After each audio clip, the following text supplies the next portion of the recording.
The Game. A Cromwell Media Station. Where you have a voice. He had a competent coaching staff. You just play terrible and you keep playing. And we have strong opinions. What a whiny freaking crybaby response. This is Stillman and Company with Jared Stillman on Nashville's best sports talk, 102.5 and 106.3 The Game and The Game Nashville app. Stillman and Company, 102.5, 106.3 The Game. Streaming live on Twitter, Twitch, YouTube, and Facebook Live. Thanks to Superbook Sports, live from the Hiller Plumbing, Heating, Cooling, and Electrical Studios. Ian is here today. Hello, Ian. What up, what up? It's game week. I mean, the last week of the year until we see some Titan football. Well, that's over. We're playing on Saturday. Chicago Bears, Tennessee Titans. I was at Vandy practice on Saturday. Had a great time out there.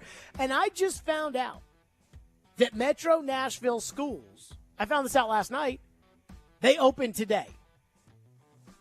I'm sorry, what? Isn't today the 7th? Do these kids not get summer anymore? And I'm sure there's probably some parents that are listening to this and they're thinking, Jared, school is my free daycare for them to take care of my kids. Have you ever paid for a summer camp for these kids in June and July? No, I have not. Have you ever paid for a sitter for these kids in June and July? No, I have not. But, I mean, Ian, correct me if I'm wrong. School starts today? Yeah, first full day. Okay. Isn't that not enough summer? I would agree with that. Like, they get out around Memorial Day, right? Usually the week before, I don't know, 24th, something like that, give or take. So late 22nd. May. Yeah. I mean, like, I used to go back to school like August 20th. It does seem like it's a little early. I mean, the first day back for teachers, at least in Williamson County, was July 31st. I mean, it's ridiculous. Do we not give out summers anymore? I mean, what is this, like the NFL? We added an extra week? What was the point of adding the I know, extra at week least there you get with the school? extra revenue. Where's the extra revenue from Oh, that? there ain't no extra revenue with school, I would guess. So, kids, you're not listening right now because it's 2 o'clock and school's not out. But if you were, just know that I stand with you. All right, let's start with this. It is game week, Titans and Bears on Saturday. And I know there's a lot of you out there that are like, I hate the preseason. Well, guess what? The Hall of Fame game just drew 6.5 million viewers. Basically, the Hall of Fame game beats everything that's not like an NBA Eastern Conference playoff game. I mean, that right there, that Hall of Fame game rating, I think is like 1 million viewers less than the baseball All-Star game, which is the single biggest night in which they play baseball. Now, the World Series gets better ratings. But, I mean, we're talking about baseball All-Star game, Hall of Fame game, nobody's out there except for Dane Cruikshank and Zach Wilson. So you can say you don't care about the preseason. The difference is I do care about the preseason. Now, I don't care if the Titans win or lose, but I do care that the Titans get better during preseason football, especially the last 2 years where the Titans have passed on playing meaningful players in the preseason, and they've come out each week and gotten their butts beaten week 1 at home. So that maybe has changed my opinion just a little bit. But today, Mike Vrabel, after practice, got up there, and before even being asked a question, he informed all the people out there, the Mike Vrabel who takes every day seriously, every rep's important, every practice, every meeting, every time, every second wasted hurts the football team, informed everybody, yeah, Saturday's preseason game against the Bears, yeah, I'm not coaching. Here's what he said. I told the team and everybody involved here at the organization. But Terrell Williams will act as the head coach for Chicago starting on Friday. So I think this is a great opportunity for him and for us and everybody involved. So Big T will handle that. Clint will handle the defensive line. And so that'll start on Friday. So you guys can handle that through Robbie and the communication when you talk to Big T and kind of steer it towards that, and he'll talk to you after the game, and I'll come back on Sunday and visit with you guys. So go ahead, Teresa. Hopefully your absence isn't due to anything. Oh, no, I'll be here. No, I'm going to be here. Oh, no. Yeah, I'm going to be here. It's not like I'm having a colonoscopy on Saturday. I mean, I'm just going to be here, and I'm just going to let him coach the team. And now let me say this. I do think Terrell Williams is a really good coach.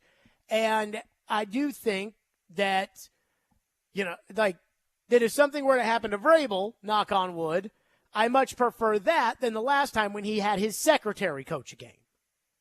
But, I mean, come on now.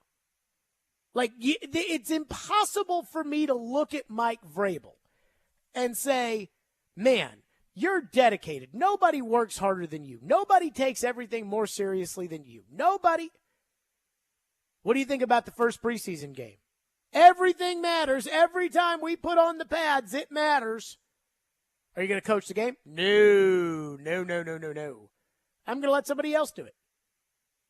Why? And when Vrabel was asked about, how did he come up with this idea to give Terrell Williams the opportunity to coach on Saturday, Vrabel with the typical, because I said so.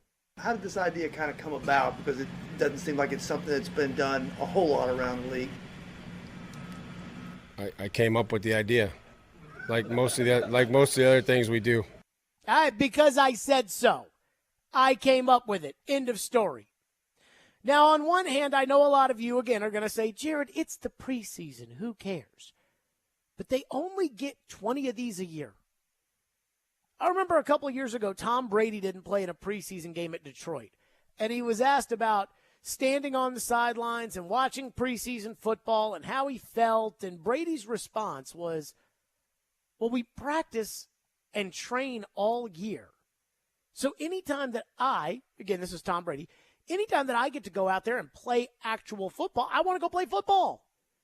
I mean, think about it. These guys train 350 days a year in order to be able to play 17 games. They practice how many times a year?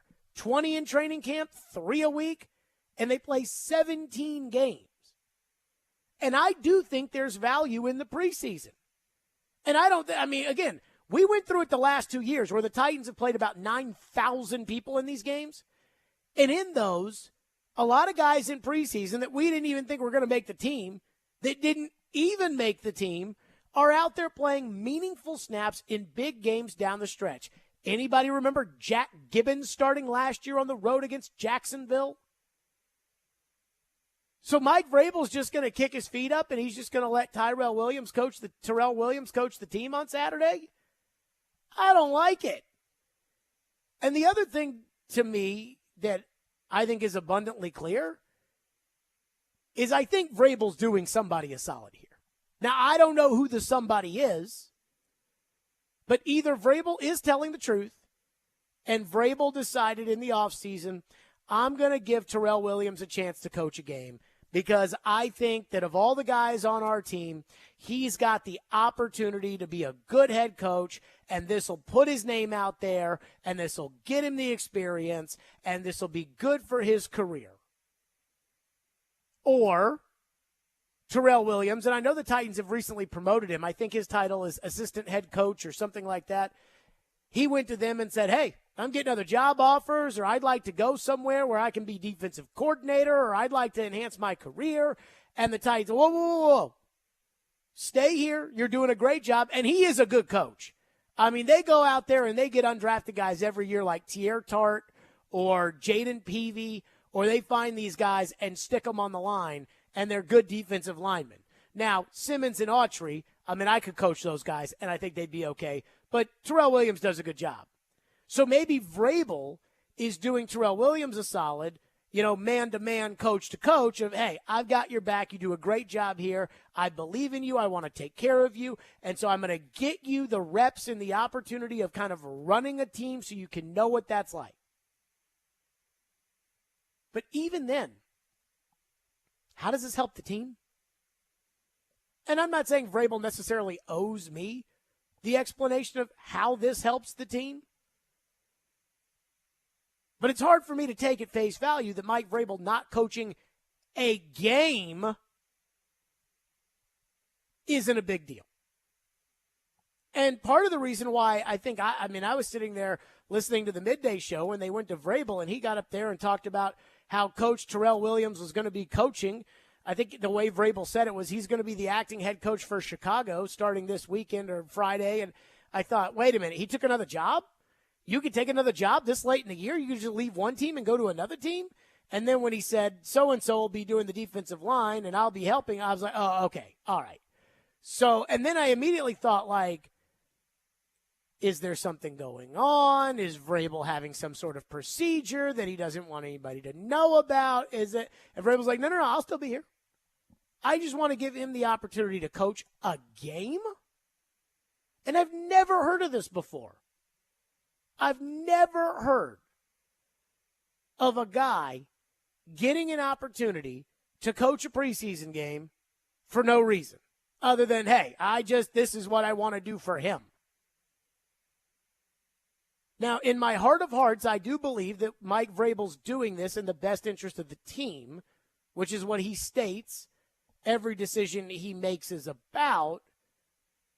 But I'm trying to understand how this is in the best interest of the team. Unless maybe Terrell Williams was thinking about retiring and Vrabel had to come up with something to show, hey, I care. And I think you're such a great coach that I want to keep you on the staff. And so I'll do something. I don't know what it is. But the part that does bother me is I do think the Titans need preseason. And I'm not just talking about the Titans needing preseason in terms of, the fourth string guy that might end up playing at the end of the season because injuries are a thing, and this team seems to get injured more than every other team. But I think the real players on this team need preseason. I think the offensive line needs preseason. I wouldn't mind seeing some of the young defensive backs or even guys that are coming off of injuries get a little work in the preseason. If we're going to play the starting line in the preseason, I wouldn't mind seeing some other guys that may actually play get some work in the preseason. And the last 3 years, the Titans have kind of punted on the preseason. They've said, well, we've got the joint practices. And this year they'll have the joint practices with Minnesota, and then they'll have the joint practices with New England. And so maybe they think, okay, well, let's punt on preseason. It doesn't matter, except for the fact that last year they found themselves in a situation where they had the joint practices with Tampa Bay, and I thought that went well, and that was good work, and they didn't play anybody who mattered in the Tampa Bay preseason game. But then the next week when Arizona was supposed to come in for 2, which was the last preseason game, and nobody plays in the last preseason game because you're so close to the finish line, the last thing you want to do is have your starting quarterback go down with an injury in the last preseason game. But Arizona was so banged up, they could barely even practice with the Titans. They were supposed to practice for 2 days. They practiced for like one half of 1 day. And again, week 1, the last 2 years, when the Titans have blown off the preseason, the Titans have gotten their asses kicked at home. And I don't know about you guys, but getting off to a good start, I think that's pretty important to me. So I was even thinking about it before I heard Vrabel was going to voluntarily not coach on Saturday. But I really did think the preseason mattered this year, especially with this offensive line. I mean, I really thought that the preseason mattered for this team, and Vrabel will still be there, but he's punting on the game. And I just, for me to accept this reality, because I do think there's an ulterior motive there, and I don't know what it is. But for me to be able to accept it, I feel like I need a better explanation than I just decided to do it. I know I'm not going to get a better explanation from Vrabel. I know that's exactly going to be what he says. And I understand that there's probably a lot of people that don't care if I accept it or not, including him. But don't tell me that we're taking the preseason seriously and then you don't work that game. And so maybe a little transparency wouldn't be the end of the world, but I would just like to know, what advantage does the team get? How is this in the best interest of the team that on one of the days in which you strap it on to get ready to go over how we play, that you're going to let somebody else starting Friday handle the entire operation? I mean, it's almost like, now, it's not exactly like this, because, again, I do think Terrell Williams is a good coach. And I do think he's probably the best coach the Titans have. And it is better than Vrabel's personal assistant being the guy who's running the game like he did in that ridiculous preseason game where instead of having a Jim Schwartz, who's been a head coach before, he just had his executive assistant out there with a headset on, which was so Vrabel. Nobody gets to sit on my throne except for me. Apparently not in this game. So, I don't know. I was shocked by it, and I think the reason why I'm not a fan of it is not because I don't think that Terrell Williams is a good coach. It's not because I'm not trying to, it's not that I care about his career, but I'm not trying to put it down or hinder the growth of his career. But I'm taking the preseason seriously this year. I mean, this is a big year for this club. And this just seems like somebody won the ability to coach a game at a charity auction. We auctioned it off for $40,000 to the Boys and Girls Club. Jared Stillman gets to coach today. And I'm just taking the preseason more seriously than that. 615-737-1025. We're starting on that. 615-737-1025. One thing that I did tell you guys was going to happen. I am wondering if this is a part of it. And this is something that, outside of stuff like this, Vrabel is going to have to get used to, and he's not going to like it. We'll get to that coming up next. 615-737-1025 here on Stillman. Affiliate of the Pittsburgh Pirates and Sounds Baseball on 94.9 The Fan, presented by 312 Pizza Company, Farm Bureau Health Plans, and Family Leisure. And you can watch us streaming live on Twitch, Twitter, YouTube, and Facebook Live every day. And our video streaming is brought to you by Superbook. Download their app today and use promo code THEGAME. Year 3 for Clark Lee. The moment is upon us. I think Coach Lee's done a good job. Bowl game's definitely within reach. Touchdown, Vandy. It's training camp time for the Black and Gold. Owl coach Clark Lee and his squad continue to grow. Keep coaching and developing through both their wins and their losses. Keep it locked to your home for the Commodores. 102.5 and 106.3 The Game and the Game Nashville app.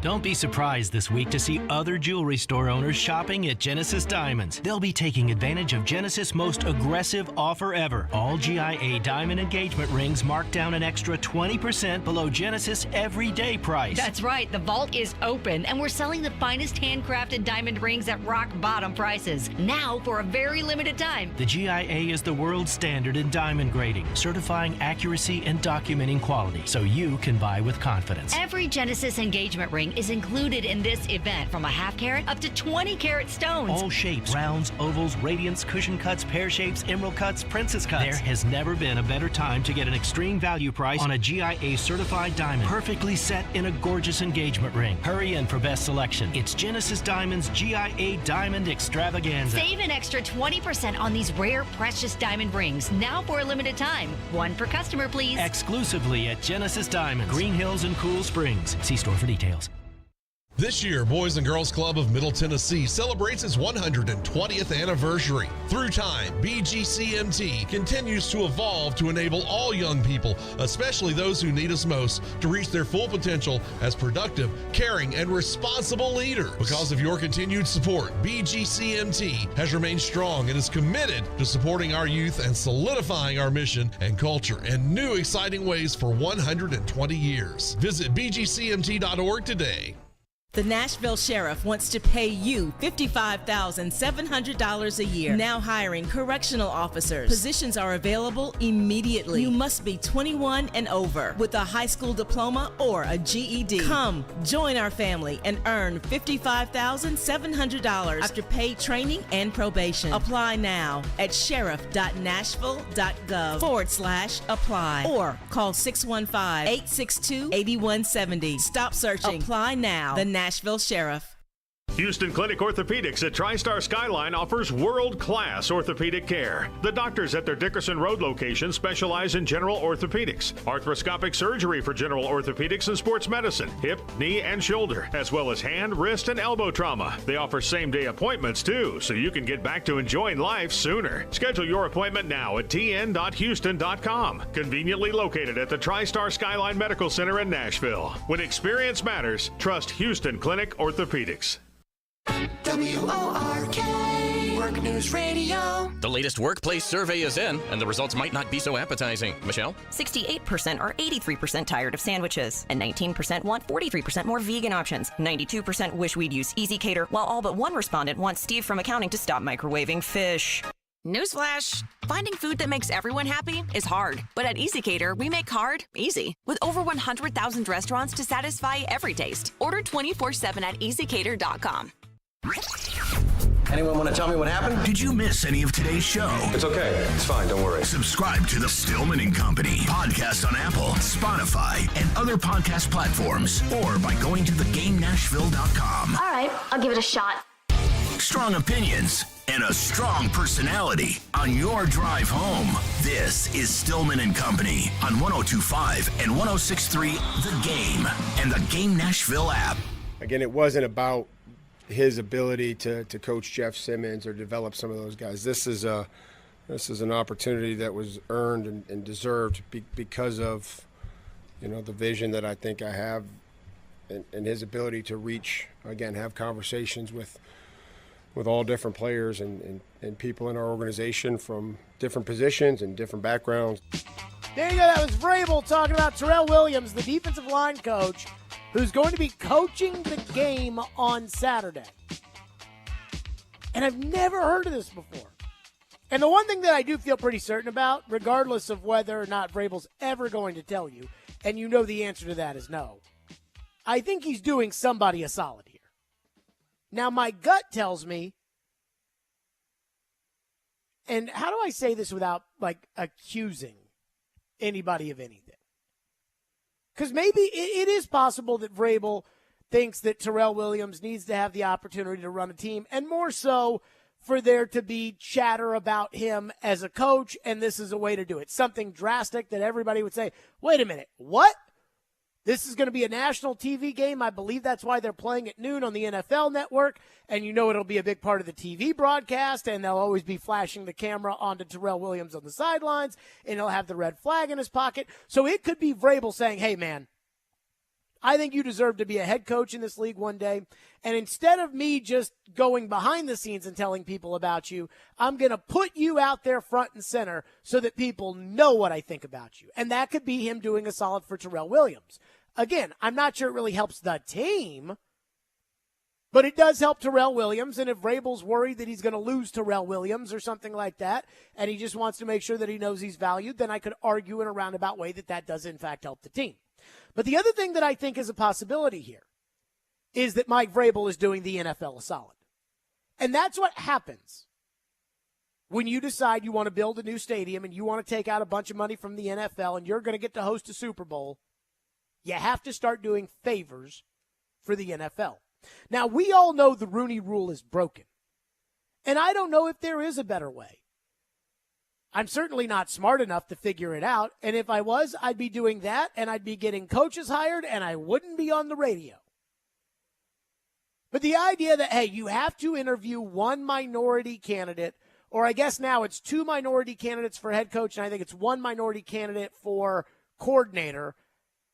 And it seems very obvious to me that nobody walks in for these jobs. And wow, he just wowed us. And in some cases, like the Raiders, when they went to hire John Gruden for the second time, interviewed T. Martin to be the head coach, it was a complete sham. And 95% of the reason why the Rooney Rule doesn't work is because most of the time when a team fires its football coach, they usually have a pretty good idea of who they want to hire next.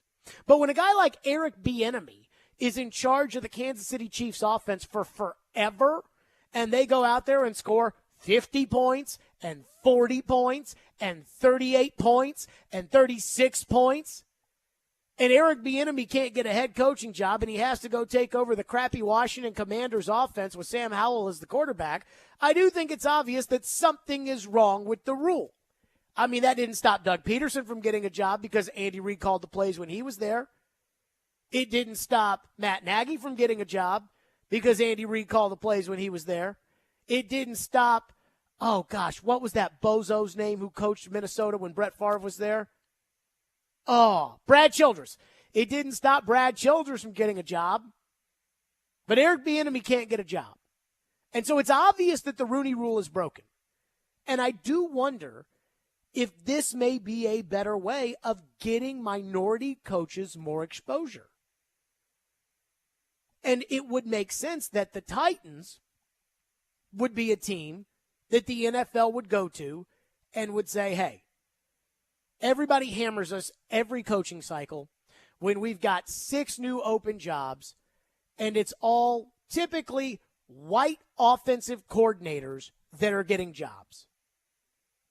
Everybody crushes us when Kellen Moore gets hired as a head coach this upcoming cycle. We know the Titans are in a position to where they're doing favors for the league. That's why they're going to London this year. And I've talked about Hard Knocks. Hard Knocks is usually a thing that teams do when they've got to do a favor for the league, which is why the Commanders were interested in hosting Hard Knocks this year, because they felt like, hey, the league is going to push through this ownership deal for us, so we volunteer to host it. The problem is nobody wants to watch the Commanders. Everybody wants to watch the Jets, so they have to do it, even though the Jets aren't interested in a Super Bowl. They're not going to get the Combine. They're not going to get the draft. None of those things.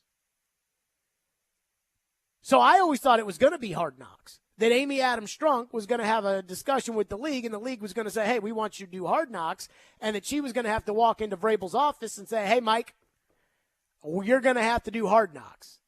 And you and I and everybody else, I think we can all agree, Vrabel would do Hard Knocks kicking and screaming. Now, if the owner says you have to do it, then he would do it. But I do wonder if this is a way to scratch the league's back. To say, hey, we are going to, for a day, promote a minority coach who, by all accounts, has earned the opportunity to have this, I don't know what to call it. It's not a promotion, but this special day. By all accounts, he's earned it. And again, his unit is consistently the best unit on the team.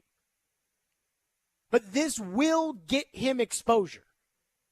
This will be a positive, I guess, in that direction. And it wouldn't surprise me if it's something that the league, I don't want to say asked for, but perhaps it's something that the league is trying to figure out what can we do to show that we're trying.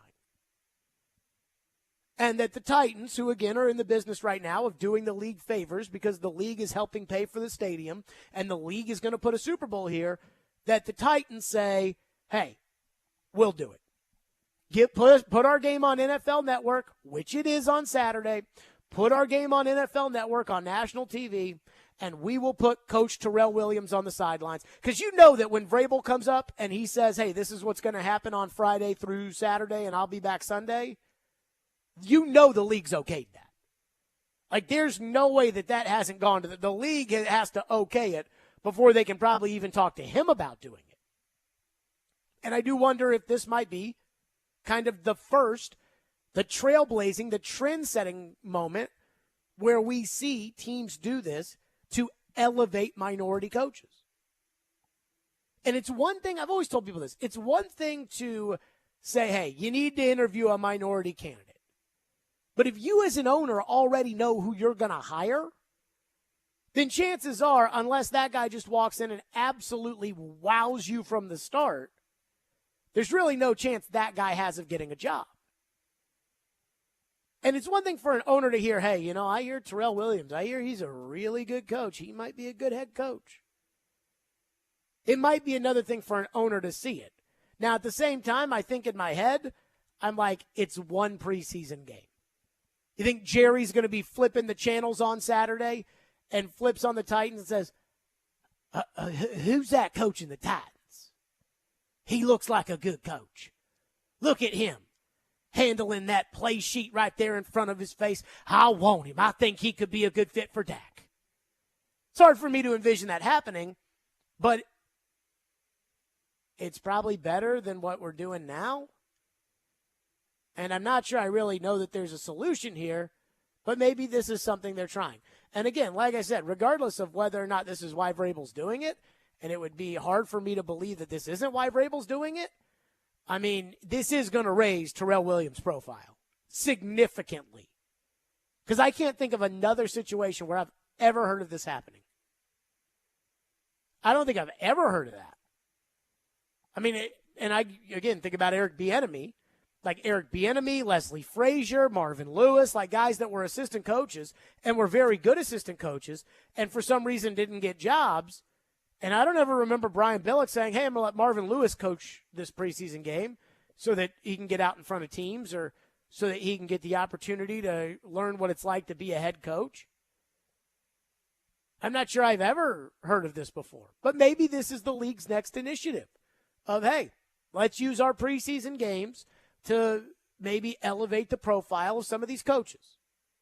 But regardless of if that's why, and I'm just spitballing here, and again, Vrabel won't tell us, so the best we can do is just go off of what our gut's saying.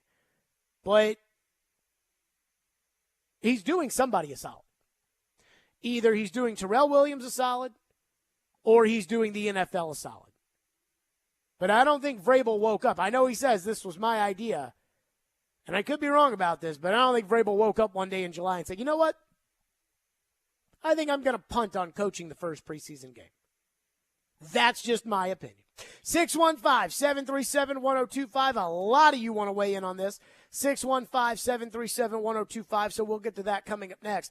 But I do wonder, the one thing that really, really bothers me about this, and I'm sure there's going to be a lot of people that are, oh, Jared, but it does matter to me. We'll get to that coming up. Hey, get out of the summer heat and join us for craft brews, food, games, and entertainment at the 2023 National Predators Craft Beer Festival. The fun begins this Friday from 6:30 to 10 at Bridgestone Arena, and proceeds benefit the Predators Foundation, which supports Middle Tennessee nonprofit groups and programs in the community.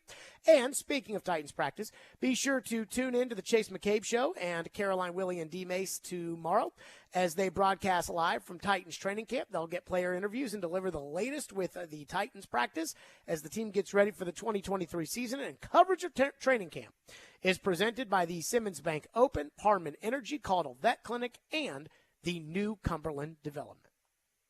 All the big plays. Henry, touchdown, Tennessee. All the big stories. I fully expected DeAndre Hopkins wanting a one-year deal. All in one place. We are Nashville's best sports talk. 102.5 and 106.3. Touchdown, Tennessee. You're going to make a trade like this. Does he want to retire a Tennessee Titan? The door's on the board. Such superstar players. The Game and the Game Nashville app.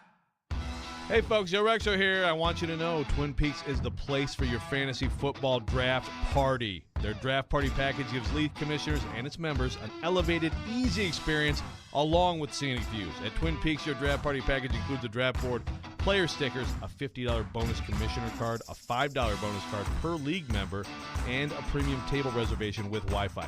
Get to Twin Peaks this year for your fantasy football draft party. Locations in Madison and Cool Springs. Hey, Tennessee, when you bet on Zen Sports, the new sportsbook in town, you get the best reward possible. Cold, hard cash. You bet with your own money, so why accept anything less from your rewards program? With Zen Sports, you earn cash on your bets, cash on your referrals bets, and a welcome bonus in, you guessed it, cash. So stop settling for Vegas rewards when we're in Tennessee. Cash in your old sportsbook for Zen Sports. Your wallet will thank you later. Zen Sports. Betting just got better. Gambling problem? Call 1-800-889-9789. Terms and conditions apply. Must be 21 and up and in Tennessee to bet. We're going abroad for the first time in years. To Spain. But we don't speak Spanish. So we started using Babbel. And started learning Spanish fast. With Babbel, you can start having conversations in another language in just 3 weeks. Babbel's conversational method teaches you real-life words and phrases. And with Babbel's interactive bite-sized lessons, you'll remember what you learned. ¿Cómo te llamas? ¿Cómo te llamas? ¿De dónde eres? ¿De dónde eres? When you learn a language, you want to actually use it. Babbel is designed with that goal in mind. In just 3 weeks, we're starting to have conversations in Spanish. Estoy muy emocionado para ir a España contigo. Aww. He just said, I'm very excited to go to Spain with you. Vamos a tener mucha diversión. And that means we're going to have so much fun. Sí. Gracias, Babbel. Babbel, language for life. Celebrating 10 million subscriptions sold. Now try Babbel for free at Babbel.com. Just go to Babbel.com and start learning a new language today. That's Babbel.com. Babbel.com.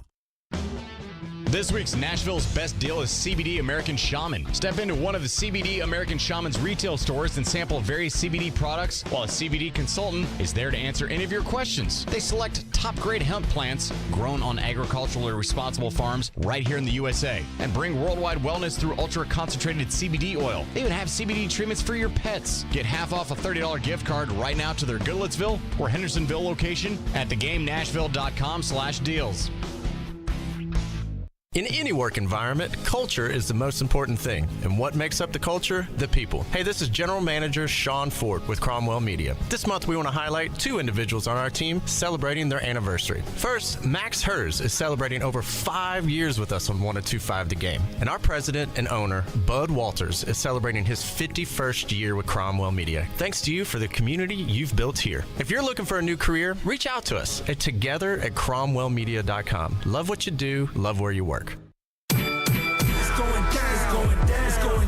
They fight. Jared, you're How do you know, Joe? How do you know? And fight. And because of that, How do you know that, though? How do you know that? But that's okay. It's Jared and Joe. Every Wednesday at 5 p.m., Jared Stillman and Joe Rexroad debate the big topics in sports.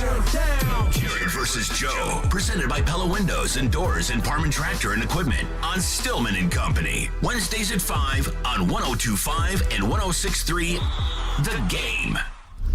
Hey Nashville, this is Vanderbilt football head coach Clark Lee.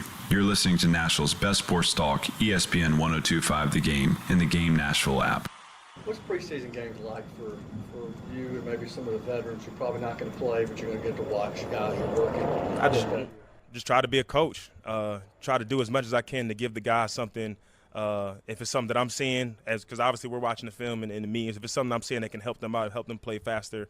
Because I remember when I was a rookie and I was out there and, you're going out there the first drive or 2 drives and all the vets, eating sunflower seeds with their hat on. But you want to be that guy that's kind of engaged and, making sure that you're just giving them everything that you're seeing on the sideline because these guys are fighting for their livelihoods. Their guys are trying to make teams. So I'm going to try to do as much as I can to help them out. There you go. That was Kevin Byard on the preseason. And I will just say this again. Mike Vrabel is going to be assisting acting head coach Terrell Williams on Saturday's preseason opener against the Bears.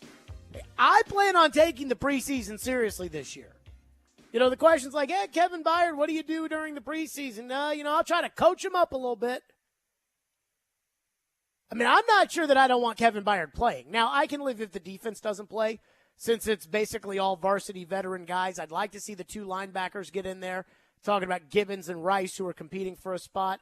I'd like to see, third-year guys, Elijah Molden. I'd like to see him play. I probably would like to see Roger McCreary play. I'm not saying everybody. Jeffrey Simmons doesn't have to play in the preseason, but I wouldn't completely rule it out either. I do think that the preseason is important, and I think the one reason why I believe in the preseason is because, as is the case with most things, the only way I think anybody can get in shape for anything is by doing it. And that's not just physically, but that's also even mentally. I mean, I'll tell you right now, I do a 4-hour radio show every day. And some people are like, oh my God, 4 hours is so long. Well, when you're conditioned to 4 hours, it's not that long. But the only way that you can do it is by doing it. The only way a pitcher can get their arm in shape is by pitching. And that's why guys don't do live bullpens in order to be ready to pitch in the major leagues. They go down to AAA or AA or whatever's closer, and they make a couple of rehab starts. Because it's like the only way for me to really get ready to pitch back again in the major leagues is for me to pitch. And the last 2 years, the Titans have punted on the preseason. In 2020, they didn't have a choice. But the last 2 years, for the most part, outside of, rookies and second-year guys and guys fighting for spots like Dylan Radins, the Titans have basically made the preseason all about the JV. And I'm not sure on offense. I'm not sure I'm a fan of that idea. Text her into the text line. Phone line driven by WilsonCountyHyundai.com. And boy, a lot of you want to weigh in on this. Texter says, I agree, Jared. I want my coach coaching. Get timing down as well. Coaches need preseason too. That comes from Jeremy out in Mount Juliet. Texter says, I think there could be valuable insight gathered from a bird's eye view from Mike Vrabel, looking at overall inefficiencies within the staff or with coaching, as well as looking what players are taking the situation seriously. Shouldn't he be doing that anyways? Again, Vrabel can do no wrong here. I know he's the most popular guy in town. And so since he's the most popular guy in town, nothing that goes wrong is ever Mike Vrabel's fault. The only way Mike Vrabel can get blame is if he makes a stupid strategic coaching decision in a game. Like going for it at a certain spot, punting it at a certain spot, challenging at a certain spot, but he really never gets blamed for that much either. Vrabel had one of the stupidest punt decisions against the Ravens in the playoffs 2 years ago, and again, he never got blamed for it. I thought it was stupid to try to go for 2 against the Bengals in the playoffs a year ago in 2021, and he never gets in trouble for it. But when it comes to, Vrabel, this can allow him to, coach the coaches. I'm thinking to myself, shouldn't he already be doing that anyways? Like, he's the one that wanted to bring Todd Downing back for the 2021 season. Was he not, or the 2022 season after the 2021 season? Was he not already evaluating that? I mean, isn't that his job? Isn't that what he does? Isn't that what he should be doing? Texter says, the Titans' dedication to this may be what helps get a Super Bowl to Nashville, and hiring Rand Carthon as the general manager could already be a feather in the cap, and this may be another. Again, first of all, there's a lot of minority general managers around the NFL, which I think is a good thing. But I understand people having to do favors for the league. And it wouldn't surprise me if this is the Titans doing a favor for the league and elevating a minority candidate to a position to where there's more exposure. And there's also kind of this unspoken thing that, hey, Mike Vrabel believes in that guy. That guy might be worth looking at. But I don't think hiring Rand Carthon was a part of that. I just figure they went out and hired the best guy for the job. Texter in the text line says, how will it hurt the team? I think Vrabel's just doing this to drive you crazy. If Vrabel's doing things to drive me crazy, that would really piss me off. How does it hurt the team? I need everybody to take the preseason seriously. Like I said, I'm taking the preseason seriously. If I coached the Titans, I think Ryan Tannehill would be on the field on Saturday. Because I'm not going to play Ryan Tannehill against the Patriots in the final preseason game. Sean Payton's come out, and he said Russell Wilson's playing in the preseason. I would definitely have my starting offensive line out there, and I might play my starting offensive line in an entire half if I were the coach. Again, guys like Jeffrey Simmons and Danico Autry and Derrick Henry, and probably wouldn't play them this week. But I'm also not against giving Derrick the ball because, like I said, there's no way, in my opinion, for somebody to get in football shape without playing football, and that includes Derrick. So how would this hurt the team? Well, when a guy volunteers not to coach the game, it sends the message that this game isn't that important to him. Now, he can say up and down, and he can swear up and down that, no, I'm taking the game very seriously. But by letting Terrell Williams coach this game, it has the feel of an NBA Summer League game or a spring training baseball game. This is what they do in spring training and baseball when they play what's called a split squad, which is where we got a home game at noon against the Orioles, and then the other half of the team is going on the road, and they're headed to Fort Myers, and they're going to take on the Red Sox. And so since a manager can only be in one place at one time, the manager normally manages the home game, and the guy who's the third base coach or the bench coach or the hitting coach will manage the other game. NBA Summer League, they never have the head coach of the Rockets coaching the Rockets Summer League team. It's always some assistant coach is coaching the Rockets Summer League team. But I don't take the NBA Summer League seriously, and I don't take spring training seriously. To me, baseball spring training, it's never about the results. It's about, hey, we want you to throw 47 pitches today, and then next week we want you to throw 58 pitches, and then the week after that we want you to throw 64 pitches, and then we're breaking camp and we're going up north, and then we're going to go play the Yankees. But I don't look at the preseason in football that way. I'm sure a lot of you do, but I don't. Not when I've seen how the team has looked early in the season the last 3 years without the preseason. And, I mean, they really got their butts beat against Arizona in Week 1 in 2021, and they really punted on the preseason that year. Now, some of that was COVID-related because I want to say everybody got COVID right at the end of training camp. Tannehill, Vrabel. But this season, I take the preseason seriously. Now, it will be the one thing, too, about that will be that, well, we'll get to that next. Because there is one thing that I am, again, I'm taking the whole preseason seriously, and I would play the starting offensive line, but there is one other thing about the preseason that does make this a little bit more fun, and then we're right back to your phones. 615-737-1025 here on Stillman and Company. Hey, this week's Nashville's best deal is CBD American Shaman. Get half off a $30 gift card right now to their Goodlettsville or Hendersonville locations at theGameNashville.com/deals. Here we go, in and out of the huddle. Training camp is underway in the Music City. We want to try to make sure that we're developing a team. And we have you covered. Could Peter Skoronski be an option at tackle? How quickly can DeAndre Hopkins get going? We'll be broadcasting live from training camp with the latest news and storylines from practice. Ryan Tannehill in the last year of a contract. It's a different team. It's a different roster. Training camp coverage is brought to you by the Simmons Bank Open, Caudill Vet Clinic, and Parman Energy on 102.5 and 106.3 The Game and the Game Nashville app. Hey, what's up? It's Chase McCabe here for Superbook Sports. Football season is right around the corner, and now is the time to place your preseason bets with Superbook right here in Tennessee.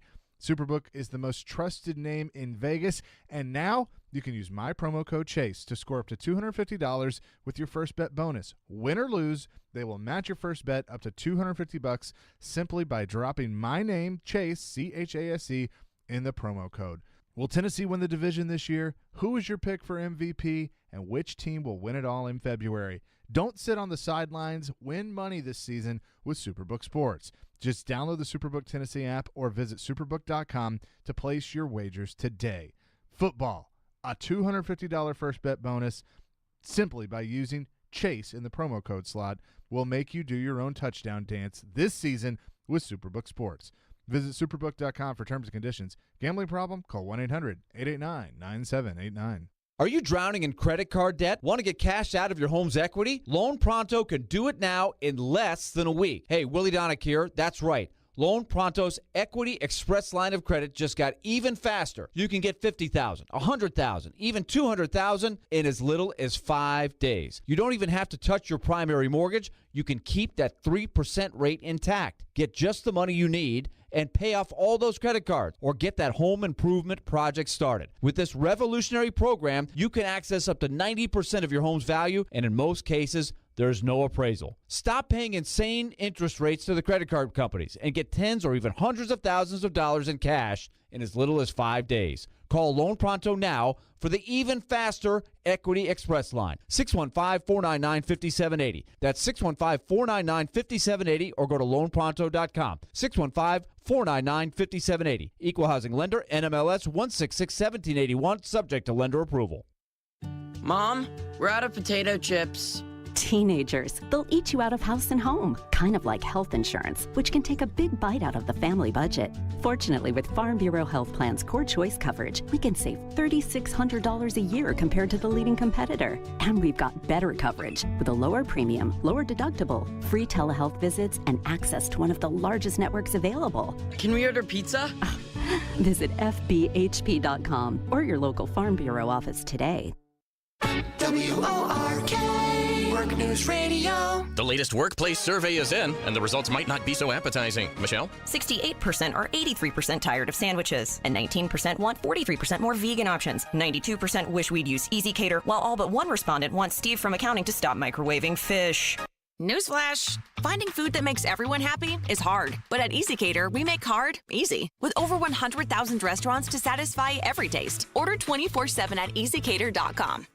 Insightful discussion. When we talk about the person that these players are. 3 goals scored in the first 5 minutes. He wants to be the starter, day one. Mixed with spirited debate. Okay, but Derek, let's Professor Derek. They are Caroline, Willie, and D-Mace. With Caroline Fenton, Willie Donick, and former NFL wide receiver Derek Mason. We got the whole thing covered. We got it all covered. Here. Weekdays at 11 on 102.5 and 106.3 The Game and the Game Nashville app. You're listening to Stillman and Company on 102.5 and 106.3 The Game and the Game Nashville app. When you scream "gotta go Malik" twice and he doesn't get a playoff when the play clock's dwindling, what's the disconnect there? don't think there's a disconnect. I think it's why you practice. This is early on in 2 minutes, and these situations are critical. So we'll make the corrections and we'll explain it to them and make sure that everybody's seeing it through the same set of eyes and that we understand what the situation is. And but there's going to be some of that as we work our way through. And would we like every 2 minute drive to go down there and kick a 30-yarder? Sure, we would. But sometimes that doesn't happen. And I think the more that you expose them to these situations that aren't scripted, those are great opportunities to learn. And then if we don't come back and get it the next time, then we'll have to figure out why. But now it's first exposure at that situation, and I'm sure it'll be much better the next time. We would love it if every time we got the football, we moved right down the field, kicked the field goal. We'd love it every time we got the football if we'd score a touchdown. But this is why we practice, so that when the live bullets fly in the real games, then we can be ready to go. I agree. And that's why I'm taking the preseason seriously this year. By the way, Doug Peterson saying today that Jacksonville starters will play 1 to 2 series in the preseason opener against the Cowboys on Saturday. Peterson saying, quote, they need to feel that energy. Now, the one thing that is exciting, at least about this week, and I'm pretty sure the Titans aren't going to play their starters, which I don't like, but that's just how Vrabel is. I do like the fact that we do now get to see Will Levis versus Malik Willis with the live bullets firing, with the possibility of being sacked. There is no more well, I would have blown it dead and said it was a sack, but Tannehill still completed the pass to so-and-so for a gain of 16 yards. No, on Saturday, if Will Levis and Malik Willis are back there, and nobody else is going to be back there, if Will Levis and Malik Willis are back there and the rusher gets there because your offensive line's not doing well, you're sacked. Period. End of story. By the way, I was watching that Netflix documentary, Quarterback, and I got to the episode where Patrick Mahomes played the Titans. You know how they talk about how Jeffrey Simmons is like one of the dirtiest dudes in the league and talks the most trash in the league? Well, apparently, I think this is what he said. It was like really light because Mahomes was mic'd up, but Simmons wasn't mic'd up. And Danico Autry on a play sacked Mahomes. And when he got up, Jeffrey Simmons went right up to him and just did the Mike Keith, sacked! I was like, man, Simmons does talk a lot of trash. Like, if that's what he's going to do. Texter into the text line says, you are way off base with Vrabel not coaching on Saturday. Staff development, and it is very good for the team because if Terrell Williams gets a head coaching offer, the Titans will get a third-round compensatory pick for 2 years. Is that true? Or is it just one compensatory pick? I'd have to look that up. I don't know. I thought it was just one. Like that if you had a minority candidate and they got hired, you got a third-round pick, which has helped both the Rams and the 49ers over the years because guys like Ran Carthon and the general manager in Minnesota and the head coach now in Houston and Robert Saleh, and those guys have gotten jobs, and so the 49ers have racked up the picks. Maybe. It looks like teams are given third-round selections in each of the next 2 drafts or each of the next 3 drafts if 2 minority employees are hired by another team. That's not bad now. But at the same time, if that were the case, then why didn't the Chiefs have Eric Bieniemy coach a preseason game? Like, if I'm Eric Bieniemy and I see this headline that Mike Vrabel's going to have Terrell Williams coach a game, I'm picking up the phone, I'm calling Andy Reid, and I'm saying, why didn't I get to coach any preseason games? Now, I did hear that Bieniemy was the favorite for the Bengals job, that when Zach Taylor got the Bengals job, it was Eric Bieniemy's job to lose, and he went in there, and supposedly what I've heard is that his interview was so bad. And Zach Taylor's interview, now I think Taylor's kind of a doofus, but I also wasn't there when they interviewed him, that Zach Taylor's interview was so good that the Bengals looked at each other after the interviews and they said, there's no way, even though going into this we thought we were going to hire that guy, there's no way we can hire that guy whose interview was so terrible and so bad over this guy whose interview knocked our socks off. Now, I don't know if that's true or not, but that's just what I heard. Texter into the text line says, Is the Rooney Rule broken, Jared? Or are the people that are supposed to follow the Rooney Rule broken? You can make up all the rules, but the people making money don't even care about possible fines. They choose the coaches, and it's clear to me that the people making these decisions do not care about the Rooney Rule. Well, I would agree with that. Texter goes on to say, and do you have anything other than your speculation about Vrabel doing a favor or the favor the Titans are doing for the NFL? Are you just shooting darts in the dark, or do you have some credible sourcing for this info? I have no sourcing for this info about why Mike Vrabel chose to do something that we don't ever see anybody else do. And guess what? Mike Vrabel's never going to tell you. He's not going to tell me. He's not going to tell anybody what the thought process was behind doing something like this. I mean, he was asked a whole bunch of questions like, do you think this experience will be good for Terrell Williams? And he was like, oh, you'd have to ask him about it. The thing I've learned about guys like Vrabel is if he doesn't want to tell you something or he doesn't want to tell me something, he's not going to tell you, and he's not going to tell me. So the idea of like, are you sure that's what Vrabel was thinking? No, but I'm never going to be sure because he's never going to tell anybody. In fact, when Vrabel does tell the truth sometimes or is direct about something, there's almost like a feeling of, all right, are you really being serious here, or are you actually being deceptive? I mean, it's like Jamarco Jones the other day. They cut him. And Vrabel talked about how, he's got to protect the team. And I asked Vrabel afterwards, I said, is that hard for you? Because you've known Jamarco Jones since high school. And Vrabel just goes, it's never going to be hard for me to protect the team. I got it. Yeah, I've known a guy for 15 years. I fired him today. Was that hard for you? It's not hard for me. Nobody does this as well as I do. At least that's how it felt. Did my mic just pop when I did that? Not really. Oh, it felt like it popped. 615-737-1025 is our phone number.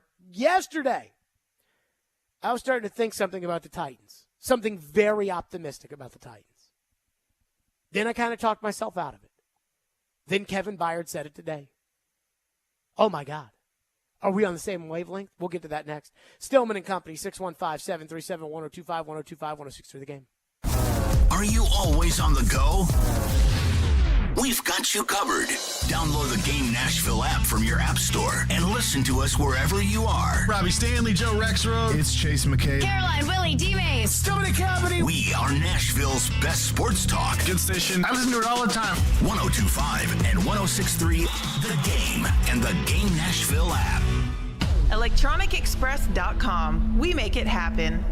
Don't be surprised this week to see other jewelry store owners shopping at Genesis Diamonds. They'll be taking advantage of Genesis' most aggressive offer ever. All GIA diamond engagement rings marked down an extra 20% below Genesis' everyday price. That's right. The vault is open, and we're selling the finest handcrafted diamond rings at rock bottom prices. Now for a very limited time. The GIA is the world standard in diamond grading, certifying accuracy and documenting quality, so you can buy with confidence. Every Genesis engagement ring is included in this event, from a half carat up to 20 carat stones. All shapes, rounds, ovals, radiants, cushion cuts, pear shapes, emerald cuts, princess cuts. There has never been a better time to get an extreme value price on a GIA certified diamond, perfectly set in a gorgeous engagement ring. Hurry in for best selection. It's Genesis Diamonds GIA Diamond Extravaganza. Save an extra 20% on these rare, precious diamond rings, now for a limited time. One per customer, please. Exclusively at Genesis Diamonds, Green Hills and Cool Springs. See store for details. You know it's going to happen, and when your car needs service or repair, remember Mitchell's Mr. Transmission on Gallatin Road, just north of Briley Parkway. Now here's Jim Mitchell. At Mitchell's Mr. Transmission, we also offer free towing with any major repairs. If your vehicle has a breakdown and you should need any type towing is available through Dad's Towing Service. Dad's is a professional towing company in Nashville that provides all types towing and recovery, 24 hours a day. You know it's going to happen, and when your car needs service or repair, remember Mitchell's Mr. Transmission on Gallatin Road, just north of Briley Parkway. If you're hiring, it can feel like you're trying to find a needle in a haystack. You can hope the right person comes along, or you can just use ZipRecruiter. And now you can try it for free at ZipRecruiter.com/radio. In fact, ZipRecruiter has helped a lot of business owners find their needle in a haystack, like Marco, president of operations at Telly Tires and Auto Centers. Because Telly Tires has grown a lot in the last few years, Marco needed to hire everyone from a receptionist to a store manager to a head mechanic. ZipRecruiter helps me find all the right people, even the most difficult jobs to fill. ZipRecruiter helps me keep my business running. Take it from Marco and millions of other businesses who've used ZipRecruiter. ZipRecruiter can help you find the needle in the haystack. See why 4 out of 5 employers who post a job on ZipRecruiter get a quality candidate within the first day. And right now, you can try ZipRecruiter for free. That's right, free at ZipRecruiter.com/radio. That's ZipRecruiter.com/RADIO. ZipRecruiter.com/radio. ZipRecruiter, the smartest way to hire. Now, your Game Center update. The Tennessee Titans were back on the field as the grind of training camp continues. Head coach Mike Vrabel announced after practice today that defensive line coach Terrell Williams will act as the head coach for the first preseason game this Saturday versus Chicago. Vrabel will still be on the sidelines, and he spoke about the scenario today. I do think it will be a great opportunity, well-deserved, and so this is something that I wanted to do. Well, I mean, I'll obviously be involved and coach the guys on technique and help T where I can, or if there's question or concern, but try to help him understand that role and what's required. And some other NFL camp news, Houston Texans offensive tackle Titus Howard had surgery on a broken hand and is expected to miss 4 to 6 weeks. Texans rookie quarterback C.J. Stroud will start the preseason opener for Houston on Thursday.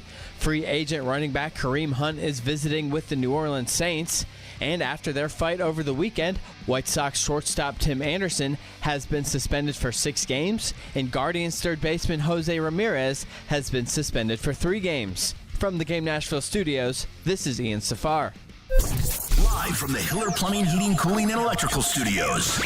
WPRT FM Pegram, WPUZ HD2 Laverne. Broadcasting on Alexa. I appreciate that. And other smart speakers. 102.5 and 106.3. And a score! You can run different offenses. The doors on the board. Off the field, on the field. The Game. A Cromwell Media Station. Where you have a voice. He had a competent coaching staff. You just play terrible and you keep playing. And we have strong opinions. What a whiny freaking crybaby response.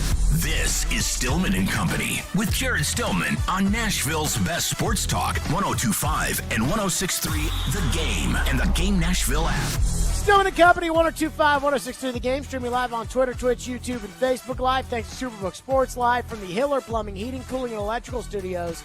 So last night, I told the story on Chase's show earlier today that I was watching the quarterback series on Netflix. I don't know if you guys have seen it or not. A lot of people have. Ian, have you seen the quarterback series on Netflix? Haven't seen it yet. Nope. Okay. So about the 3rd or 4th episode in, the Kansas City Chiefs play the Tennessee Titans on Sunday Night Football, the Malik Willis game, the one where if Mahomes doesn't scramble out on 3rd and 17, you probably win the game. If he doesn't convert a 2-point conversion, you probably win the game. If Chris Conley and Nick Westbrook-Akina catch the football, you probably win the game. I mean, we can go on and on and on about how many times you probably should have won that Chiefs game, but you did not. We all remember it. And in it, Mahomes just kept talking over and over about how much respect he has for the Titans and how hard playing against a Vrabel defense is and how going up against a Vrabel game plan is like going up against Belichick in his heyday and all this really complimentary stuff and the way Mahomes talked about it. And again, this isn't like a pregame press conference getting up there. So what do you think about the Arizona Cardinal? Oh, boy, they're so good. I'll tell you, you know what I mean? So this was Mahomes talking about, man, I mean, they don't really talk about the Titans much, but they're hard to play. And just thinking about that and thinking about how a guy like Mahomes, who played San Francisco, and he wasn't mic'd up on the sidelines talking about how hard they were to play. He was sitting there being like, I watch film too.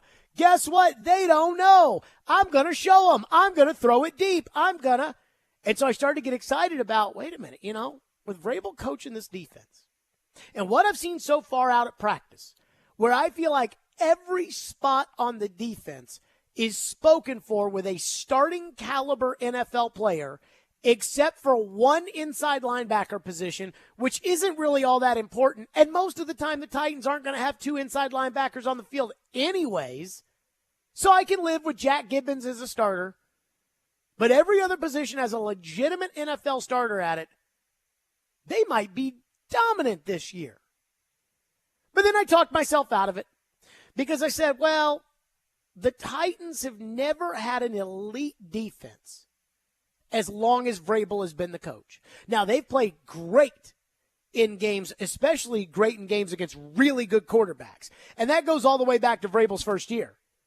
Remember the 2018 game at home against Tom Brady, in which Floyd said that's the worst he had ever seen Tom Brady play? 2019, they beat Patrick Mahomes at home. 2020, defense was terrible. I mean, it was like they had me on that defense. Not necessarily sure I could blame Vrabel for that. But then in 2021, I mean, that defense was really damn good. Now, they got lit up by Davis Mills and Tyrod Taylor and Mac Jones, but they were really good against Patrick Mahomes, and they were really good against Josh Allen, and they were really, really good on the road against Matthew Stafford. I don't understand why they weren't able to stop Trevor Siemian the next week, but boy, they were great against Stafford. So I say this because I think, well, wait a minute. They've got a defense I like. The defense looks solid. I mean, it looks like a veteran defense where guys in practice are getting their work in. They're not trying to prove themselves. They're just getting their work in. And they've dominated the offense so far at practice. Now, I wasn't there today because I was hosting Chase's show earlier. But so far, from my vantage point, they've dominated the offense. So could they have a dominant defense? The other reason I talked myself out of it was because I thought, well, outside of Simmons, they don't really have any elite defensive players. Byard's really good. Autry is really good. Landry was really good before the knee injury. We'll see if he'll be really good this year, but it might be next year when he returns to form. And then other than that, everybody's just a starting caliber NFL player. And is that enough to have a dominant elite defense? So I talked myself out of it. I watched the documentary last night. I got excited. I talked myself out of it. They've never had an elite defense with Vrabel as the coach, and they don't have any elite players except for Jeffrey Simmons on that side of the ball. Then I listened to Kevin Byard today at the podium, and I'm going to tell you, he's feeling it. Here's what he said. I think we can accomplish a lot. I think just as a team, I mean, rather if it's just the defensive backs, obviously we have our goals, but just as a unit, I feel like we can be just as dominant as any other defense in the league, and I think that has to be the standard. The standard is always going to be the standard. Coach always say, like, he don't necessarily coach the results, but we coach the actions. And every single day, the actions is always try to be to the highest level. Obviously, we're not going to be perfect, but at the end of the day, when we marry our front seven and our front four with that pass rush and their run defense with the things we're doing on the back end, we feel we could be as dominant as anybody. We can be as dominant as anybody. And for some reason, because I was teetering between, man, this defense could be elite this year. And, well, hold on, let's not get carried away. They've never been elite with Vrabel as the coach. They've got a lot of good players, but they've really only got one great player. Let's not get too carried. Then Byard says it at lunchtime, and I'm like, hell yeah. I'm like, let's go, baby. That's right. Dominant, right up there. Dominant with anybody. Who's got the best defense in the league, do we think? That's a good question. I know Buffalo had the best defense in the league 2 years ago, and then they signed Von Miller, but then Von Miller got hurt, and I don't think they finished last year with the best defense in the league. San Francisco's usually up there. San Francisco's usually up there a little bit. It wouldn't surprise me if Philadelphia, with their defensive front, like if the Eagles are up, but I couldn't tell you who the number one defense in the league is. And honestly, I'm not even sure if there is a team whose defense is quote-unquote dominant right now. Dallas has some good players on defense. Dallas has a lot of great players on defense. But I wouldn't say the Cowboys' defense is dominant. I don't think about them like a dominant defense. So maybe there is no elite defense anymore. And maybe Byard's right because he's just saying, I think we can be the best in the league. But I'm a little torn on this. I feel great about the defense. And here's the other thing about the defense that I feel really good about. I am convinced there is no way the offense can be any worse than they were last year. Between the injuries and the bozo calling the plays and the lack of receivers, I mean, it really isn't like DeAndre Hopkins and Treylon Burks are now replacing A.J. Brown. But it's more so like they're replacing, they've completely re-outfitted the pass-catching core. The top three receivers right now, Burks looks like a different guy. Hopkins wasn't here, and I would think Chris Moore is probably the third outside receiver. He wasn't here last year, and I don't think he's bad as your third outside guy. So the receiving core is much better. They've got a tight end who, regardless of whether or not it was Austin Hooper's fault that they didn't throw the ball to Austin Hooper more, I mean, I feel pretty good about the tight end. Now, the line scares the crap out of me, but it can't be worse than it was last year. So if there's no way that the offense can be worse than they were last year, and the defense, with all of the injuries that they had, in which they still finished 14th in points allowed with a bad offense, which means low time of possession, turnovers, punting. With a bad offense and bad special teams, they were still in the top half of the league in points allowed. And they shut down Trevor Lawrence in the last game of the year. Like all those. I mean, I get excited about how good this defense can be. And if the offense just helps them out a little bit, and they don't have to go out there and score a bunch of points. In fact, I actually think it's the opposite. If the offense goes out and scores a bunch of points, then you're going to get in these shootout games and your defense is going to be on the field a lot. I think you're better off with just a solid offense that is efficient and runs the ball and takes care of the clock and moves the chains and then is good in the red zone. I mean, we saw that Cincinnati game. And in that Cincinnati game, that defense, there were a couple big plays Cincinnati hit, but Cincinnati's got an all-time quarterback. That's going to happen. But all in all, that defense played like an elite defense in that Cincinnati game. You just get a little help from your offense. I don't know. Now, I keep thinking back to the old Titans defenses, the elite Titans defenses, back in the day. And I felt like the 2008 defense and the 2007 defense, the Vince Young and Kerry Collins years that they made the playoffs, I mean, that team had some pretty elite players. Hainsworth, Vanden Bosch was a Pro Bowler, Keith Bullock, Cortland Finnegan. They had a lot of meat on that team. This, I see one Pro Bowler, Simmons, Byard, who's one of the better safeties in the NFL, and Autry, who I think is pretty underrated.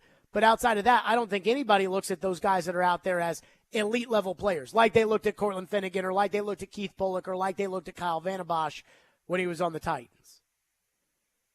So I'm still torn. But last night, I started thinking elite defense was a possibility. Then I talked myself out of it. Then Byard started talking about it today, and it did get me excited. 615-737-1025. We'll get to your phones on that, 615-737-1025. And is there a reason why Mike Vrabel, a defensive coach, who regardless of whether or not he's on the Belichick tree, because he's really not, he never coached for Belichick, but he did play for Belichick, and he was a part of that, dynasty when the Patriots beat you because they were smarter than you. The first 3 Super Bowls was, we're smarter than you. The last 3 were, we have Tom Brady. And so when he won, he was part of that, we're smarter than you. And I think there's a lot of that there, no matter how much I'm sure it drives him crazy because I don't think he likes Belichick all that much. But why has he never had an elite defense since he's been here? We'll get to that next. 615-737-1025 and your phone. Stillman and Company, 1025-1063 The Game. Ryan Tannehill. To the end zone, touchdown. Derrick Henry. 76-yard touchdown. Kevin Byard. And as he throws, and it's intercepted. DeAndre Hopkins. Oh, wow, what a catch. The Titans are ready for another season as training camp is underway. Go to your position. Let's go. Who will win the camp battles? How are the new additions fitting in? Keep it locked to Nashville's best Titans talk, 102.5 and 106.3 The Game and the Game Nashville app. Hang on. It's going to be a wild ride. The PBR team's champions, the Nashville Stampede, are coming home in a run to defend their title. Yeah, we coming. Stampede Days, August 18th through 20th at Bridgestone Arena. Heart-pounding action you don't want to miss. Tickets start at $20. Get yours today at PBR.com or Ticketmaster.com. Yeah, we coming. Join us for the ride. Let's see. That one. Wait, I didn't see this one. We apologize. When you have as many microbrews on tap as we do, we know it can be hard to make a decision. Don't worry, we're patient. Wow, let me see here. Bar lines at the Omni Nashville Hotel. Incredible apps and salads, delectable burgers and wraps featuring local Tennessee whiskey and local brews on tap and live music 7 days a week. The decision is obvious. Bar lines at the Omni Nashville Hotel. Check. You might already know about the Acura MDX. V6 engine, seat 7. We have an announcement. We swapped that engine with a specially made 3-liter turbo V6, race-tuned the steering and suspension, and for the first time, added Type S performance to an SUV. So we're just gonna drop this right here. The Acura MDX and first ever MDX Type S. Acura, precision crafted performance. Experience the thrill at Gary Force Acura, proud sponsor of the Nashville Predators. TennesseeAcura.com. Mid-State Sports summer registration is going on now. Adults can register as an individual or bring their whole team for softball, sand volleyball, soccer, flag football, kickball, and basketball. For more info, visit midstatesports.com. It's no debate. Play Mid-State. We try to stay cool by being on social media. I'm with it. I'm hip. Follow us on Twitter at 1025 The Game and on Instagram at 1025 The Game Nashville. Hey! Oh yeah, and like us on Facebook too. Strong opinions and a strong personality on your drive home. This is Stillman and Company on 1025 and 106.3 The Game and the Game Nashville app. Tennessee Titans defense, man, they're one of the toughest opponents in the league, and Coach Vrabel's a great coach. They have a great game plan every single week.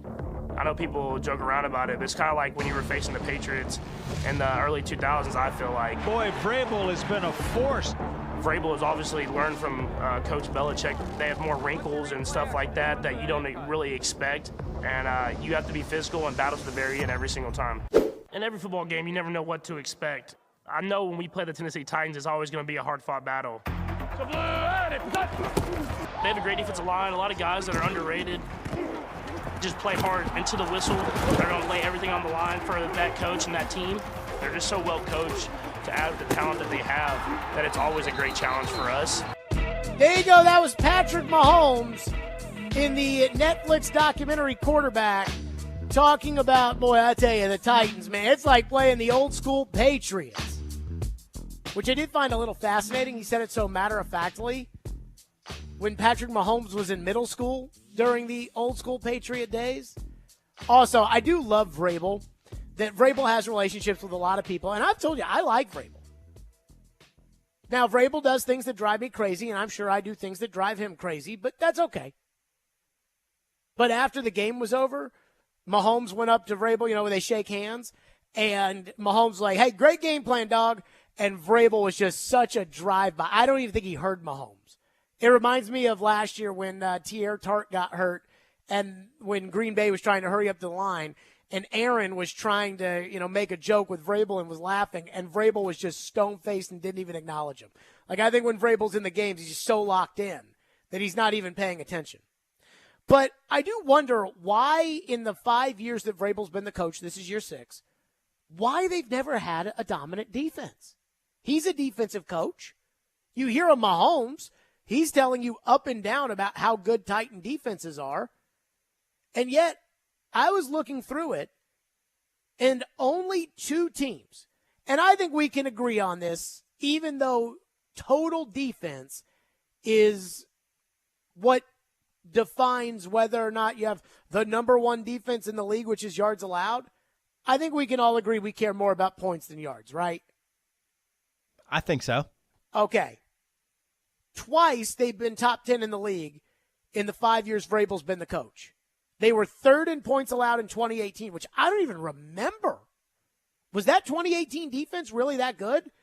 And we just forgot about it because Marcus sucked so bad? But that team was third in points allowed. And the 2021 team, again, the team that was the number one seed in spite of Todd Downing and Tannehill screwing everything up, they were sixth in points allowed. Every year, the Titans have given up significantly more yards than they have the corresponding amount of points allowed. For instance, like in that 2018 year where they were third in points allowed, they were eighth in yards allowed. In 2021, when they were sixth, they were 12th in yards allowed. Even the 2020 year where they were horrible, they were 24th in points, 28th in yards allowed. And last year, 14th in points, good. 23rd in yards, bad. But that's, again, going back to the Patriot thing. Vrabel's always going to be that bend, don't break guy. Here's one stat, though, that I found to be just wild to me. Because this does seem to be something that happens consistently. When the Titans go out there against an elite quarterback, their defense plays well. Brady in 2018, Brady and Lamar Jackson in 2019, in the playoffs, 2021, Joe Burrow, those guys shut them down. Mahomes allowed 3 points. And so I pulled up 2021. And I know every week's different. For instance, the worst defensive game the Titans played was against the Patriots. But in Mac Jones threw for 289 yards, I think, or 300 yards. But everybody was hurt. But so ProFootballReference.com has a stat called expected points. And in the 21 season, the Titans defense was at its worst against Mac Jones, Russell Wilson, Josh Allen, Davis Mills, Trevor Siemian, Kyler Murray, Zach Wilson, Jimmy Garoppolo. All minus points allowed in terms of expected points, which means that the defense gave up 5 extra points than they should have in that game. In fact, both games against Carson Wentz, they were minus 3.98 points, 3.55 points. Here are the quarterbacks in which the defense outperformed the expected points. Joe Burrow, Ben Roethlisberger, Patrick Mahomes, Tyrod Taylor, Matthew Stafford, Tua Tagovailoa, and Trevor Lawrence. And that Trevor Lawrence game in which the defense created 19 extra points in that game was the week that it came out that Urban Meyer had kicked that player and, Urban got fired, I think, the next day or, that one was just throw that one away. So then I just said, okay, let's pull up last year. Again, talking about the expected points for defense and how do they play against the good quarterbacks versus the bad quarterbacks. Now, the game in which they got absolutely drubbed and they were terrible, their 2 worst games defensively, not surprisingly, the Eagles game, the AJ revenge game, and Buffalo on Monday Night Football. So they didn't play great against those good quarterbacks. But outside of that, their best games played defensively, the games where they had plus points, Aaron Rodgers, Trevor Lawrence, Russell Wilson, Davis Mills, Matt Ryan, and Davis Mills again. So I guess it wasn't as many great quarterbacks. But again, it's like your defense doesn't play well against Derek Carr, but they do play well against Aaron Rodgers? Somebody's got to explain to me why that keeps happening to the Titans with Vrabel as the coach. I'm almost convinced that Vrabel works harder the week of a game where he knows he's playing an elite quarterback. It's like he's geared up for that. He's excited. He's like, all right, guys, we got to be on our best behavior this week because we're playing Joe Burrow. Guys, we have to be on our best behavior this week because we're playing Ben Roethlisberger. We're playing Aaron Rodgers or whatever. And then when it's a Trevor Siemian game, maybe he walks in there and says, guys, we have to be on our best behavior because we're playing Trevor Siemian. But that the Titans don't actually go out there and play like it because in their hearts they know it's Trevor Siemian. Phone lines are driven by WilsonCountyHyundai.com, 615-737-1025. If you want to weigh in, text her into the text line says, if the Titans offense can do the Titans defense some favors by eating the clock up, the Titans defense will be in great shape. I agree. I agree that when I talk about the offense helping the defense, and Vrabel, when he took over, he used to never shut up about complementary football. The idea that, and when Brett Kern was the punter, the Titans were really good at this. Offense, get a couple of first downs, get us to about midfield, bring out the punter, put it down at the 8, hold them to a 3-and-out. They punt it back to you. You get it at their 40. Now you get a couple more first downs. Now you're in the scoring zone. That's complementary football. But what's hard is when your offense is going 3-and-out all the time and you have to punt and you're on the field for 34 minutes in a game, it's really hard to expect any defense. I don't care if it's the Tampa Bay Buccaneers from the early 2000s with Warren Sapp and Simeon Rice and Rondé Barber and John Lynch and Derek Brooks. It's really hard for that kind of team to play well defensively. Texter says the Titans are not an elite defense. They are dominating an offense that is not good.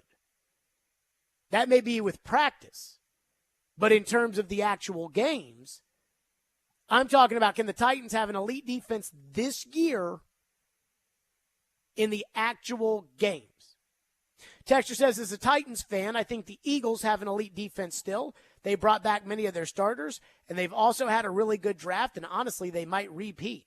Well, I don't know what they might repeat. They didn't win the Super Bowl. And I also, when everybody talks about, I think there were a lot of executives around the draft that got pretty angry about how everybody was talking about Howie Roseman when he would take these Georgia players that everybody knew of, and everybody was, oh, my God, Howie Roseman, they just won the draft. And I think these executives around the league got mad, not because they thought that Howie Roseman did a bad job, but because everybody was losing their pants over these players that the Eagles were drafting, and they were sitting back thinking to themselves, the reason the Eagles drafted these guys is because we didn't want them. Like, we wanted to draft other players. Texter says the defense is a classic Titans stereotype. Play up to competition, play down to competition. That's why we always have cardiac issues watching the Titans, but also why we love them. I don't remember Mike Mularkey's defenses going out there against elite quarterbacks and shutting them down consistently. I remember watching Peyton Manning in the division, and they didn't play up to that competition very often. Same with Brady. I remember that 2003 game on the road, and they did play well in that playoff game, and they probably, in my opinion, probably should have won that playoff game, but different discussion for a different day. 615-737-1025 is our phone number if you want to weigh in, 615-737-1025. I do have a thought on soccer after what happened yesterday.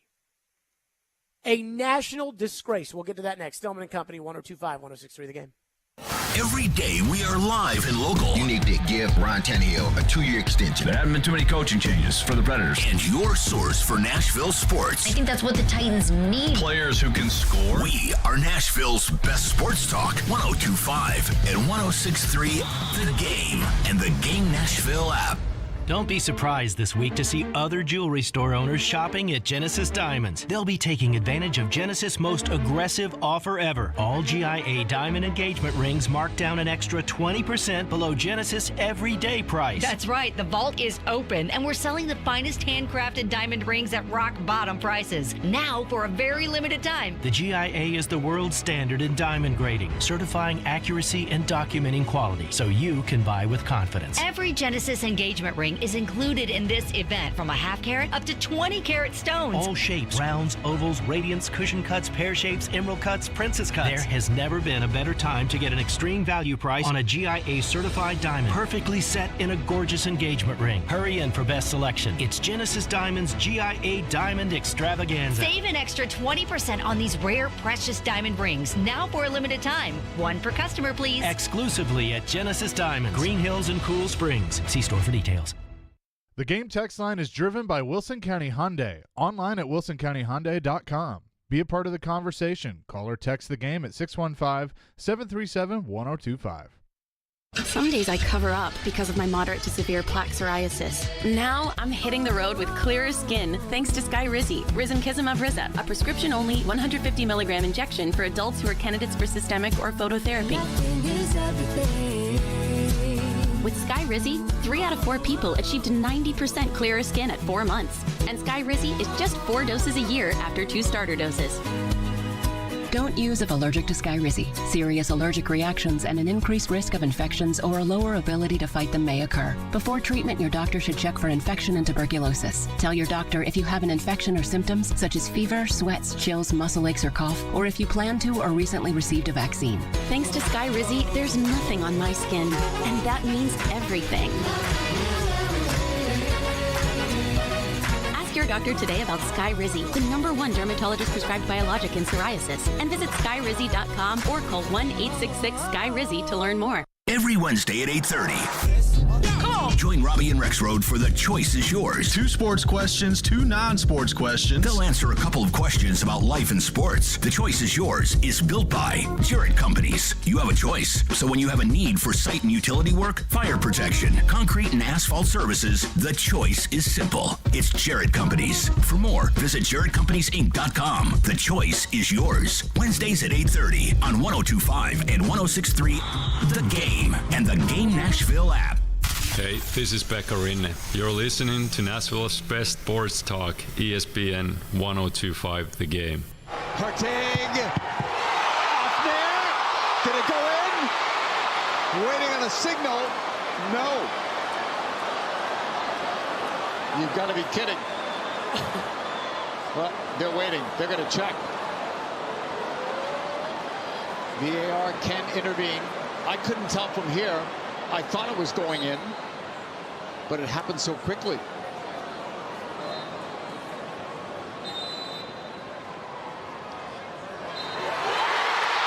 Wow. Sweden wins.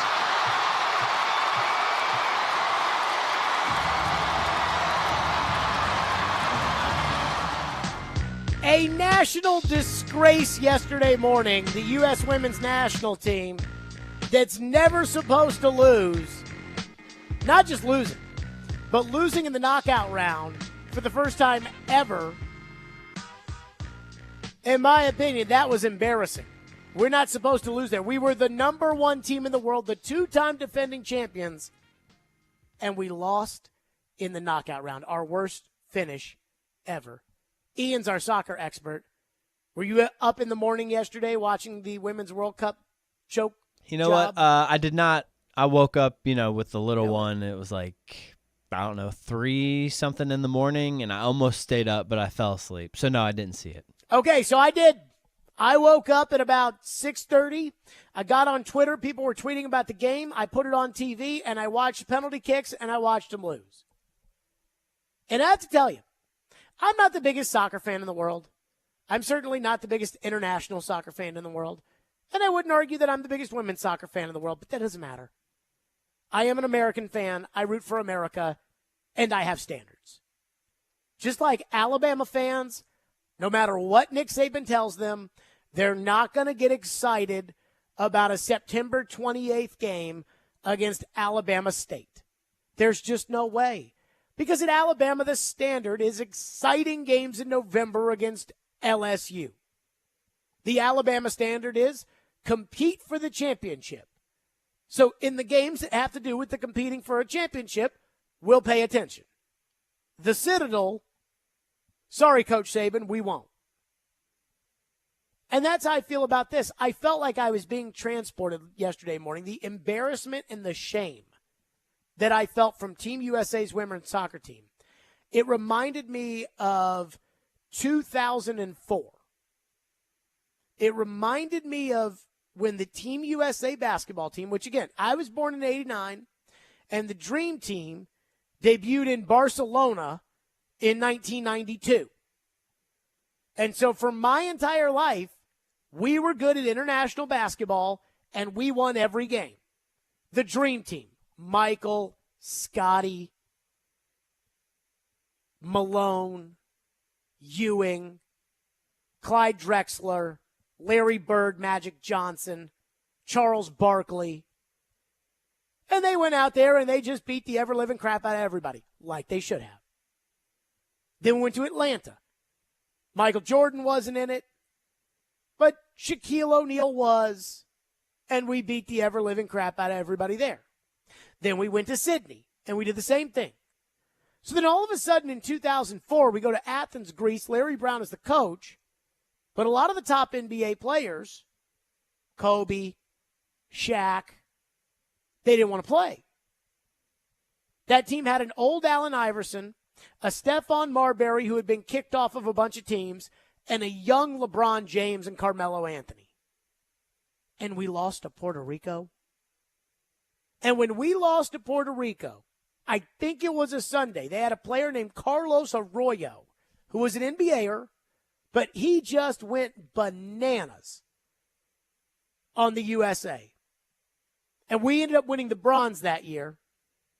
It was a tragedy. And there were all these talks. I remember it like it was yesterday. And there were talks about, well, you know, the international basketball is not the same basketball as the NBA basketball. And you know what that meant? I'm like, guys, stop with that. It didn't bother Michael Jordan and the Dream Team when they had an international basketball. The truth was, our basketball program, top to bottom, failed us. Whether it was the collection of players, getting the guys that are the best players in the world from the United States on the team, we obviously didn't do a very good job of. Larry Brown's coaching obviously wasn't very good, and they got rid of him, and they brought in Coach K. And that's why in 2008 in Beijing, we had the Redeem Team. Because they had to redeem the honor of the nation for what our expectations and standards are in basketball. In the next Women's World Cup, we're going to need a Redeem Team. Now, I think we're playing with the best players in the world, right, Ian? Like, there wasn't any massive NWSL player who said, no, I'm going to stay at home and focus on my NWSL season, was there? No, I don't think anybody turned it down. I read there were 3 injuries that were kind of paying, that didn't help. But overall, I think that's a correct statement. The soccer people that I know say that the coach sucked. That's the thing they keep hammering away, is that apparently this bozo that we had coaching our women's soccer team was like the Todd Downing of international women's soccer. I don't know if I believe that because I don't know enough about it to be able to tell you one way or another. I will say this. I don't care who's coaching Team USA in basketball. If we get knocked out at the Olympics in the round of 16, fire the coach. Coach K gets knocked out in the round of 16, fire Coach K. Greg Popovich gets knocked out in the round of 16, fire Greg Popovich. If I had my choice, if I was put in charge of USA basketball today, I would make Jay Wright the coach. And if Jay Wright lost in the round of 16, he's fired.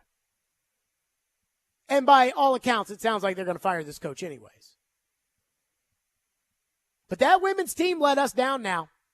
And I heard a lot of the talk after the game on Fox and on SportsCenter, and a lot of these former players and athletes and analysts, they played their best game, and it's just so tough that the ball didn't bounce their way. I don't want to hear that.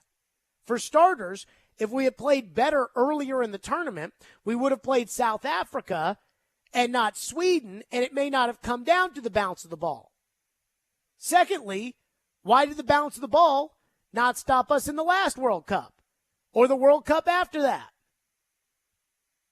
We've never been this bad before. And I just hope everybody understands that this needs to be a blip on the radar. This does not need to be the standard. This does not need to be acceptable. This does not need to be something that we can just shrug our shoulders back and say, well, the world is caught up to us. Not if we have the standards as Americans that I think we should have. So yesterday, I mean, again, I'm not the biggest women's. It's, when you're really good, and this is the kind of the disappointing part of this, when you're really good at sports, it's almost like it's more painful when your team loses than it is joyous when your team wins. But when you're that dominant, that's exactly what has to happen. We're like the Connecticut women's basketball of soccer. And I don't want to give that up. All I ever hear about when it comes to men's soccer are all these excuses of why we're not good enough.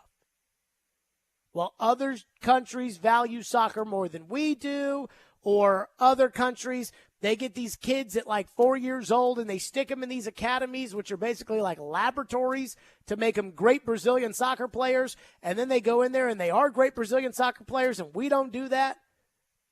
That is minutia to me. But I have had to learn to deal with the fact that in men's soccer, we have to compete with Ghana. Even though we have a much larger population than Ghana, even though we have more resources than Ghana, even though we should be better than Ghana, we have to compete with Ghana. Not in women's soccer. We're supposed to be better than everybody, and I don't want to give that up. And I think a lot of our egos were bruised when it came to basketball in 2004, and we went there and we lost. And when we lost, we turned around and we said, all right, fine. We're going to make up for this. Enter the Redeem Team. That's what we need for our next Women's World Cup. And we need to do what we did in 2015. And we need to send a message to everybody that U.S. women's soccer has standards and they plan to meet them. I was so disappointed. Now, I didn't make it personal. I didn't think they tried to lose because they hate America. But it's just that when you're the quarterback at Alabama, you have to understand, babe, these standards are higher. And with us and women's soccer, these standards better be high. And if you finish the way they finished, when you get on that plane, you need to be embarrassed when you land in the United States of America. You failed America. There's not going to be any sugarcoating or sunshine pumping or pats on the back or anything like that. You failed, period. And for all of you that are going to be on this team, and I know Megan Rapinoe's retiring and Julie Ertz is retiring, and Alex Morgan says she doesn't know if she's going to retire. Boy, the world needs Alex Morgan. But she says she doesn't know. But if I was the coach, well, coach can get fired. If I ran USA Soccer, I'd sit in there in that locker room before we got on that plane to go home. I'd say, guys, if you're going to be back on this team in the next World Cup, just know that we're going to push you. Just know that you failed your country today.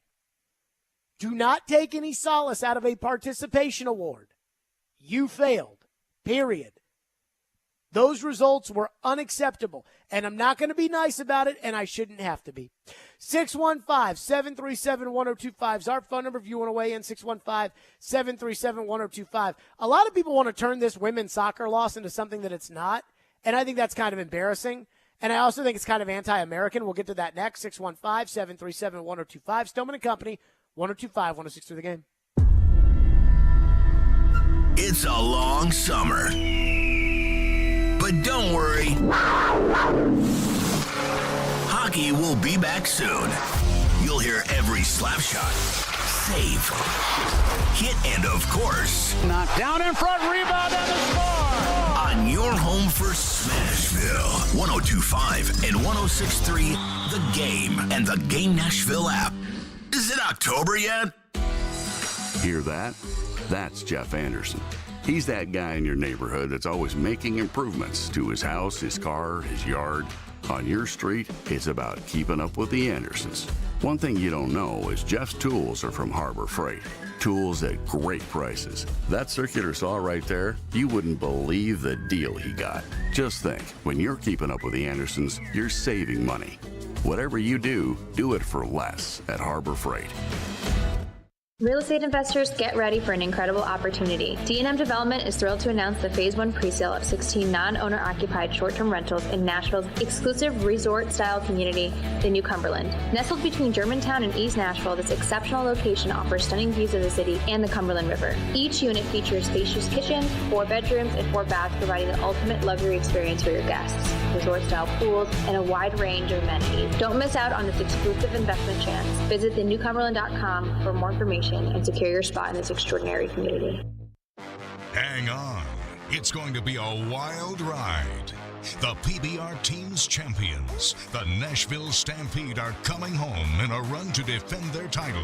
Yo, we coming. Stampede Days, August 18th through 20th at Bridgestone Arena. Heart-pounding action you don't want to miss. Tickets start at $20. Get yours today at PBR.com or Ticketmaster.com. Yo, we coming. Join us for the ride. In any work environment, culture is the most important thing. And what makes up the culture? The people. Hey, this is General Manager Sean Ford with Cromwell Media. This month, we want to highlight 2 individuals on our team celebrating their anniversary. First, Max Hers is celebrating over 5 years with us on 1025 The Game. And our president and owner, Bud Walters, is celebrating his 51st year with Cromwell Media. Thanks to you for the community you've built here. If you're looking for a new career, reach out to us at together@cromwellmedia.com. Love what you do, love where you work.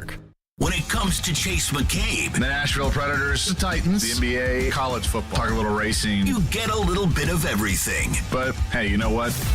We're getting it done.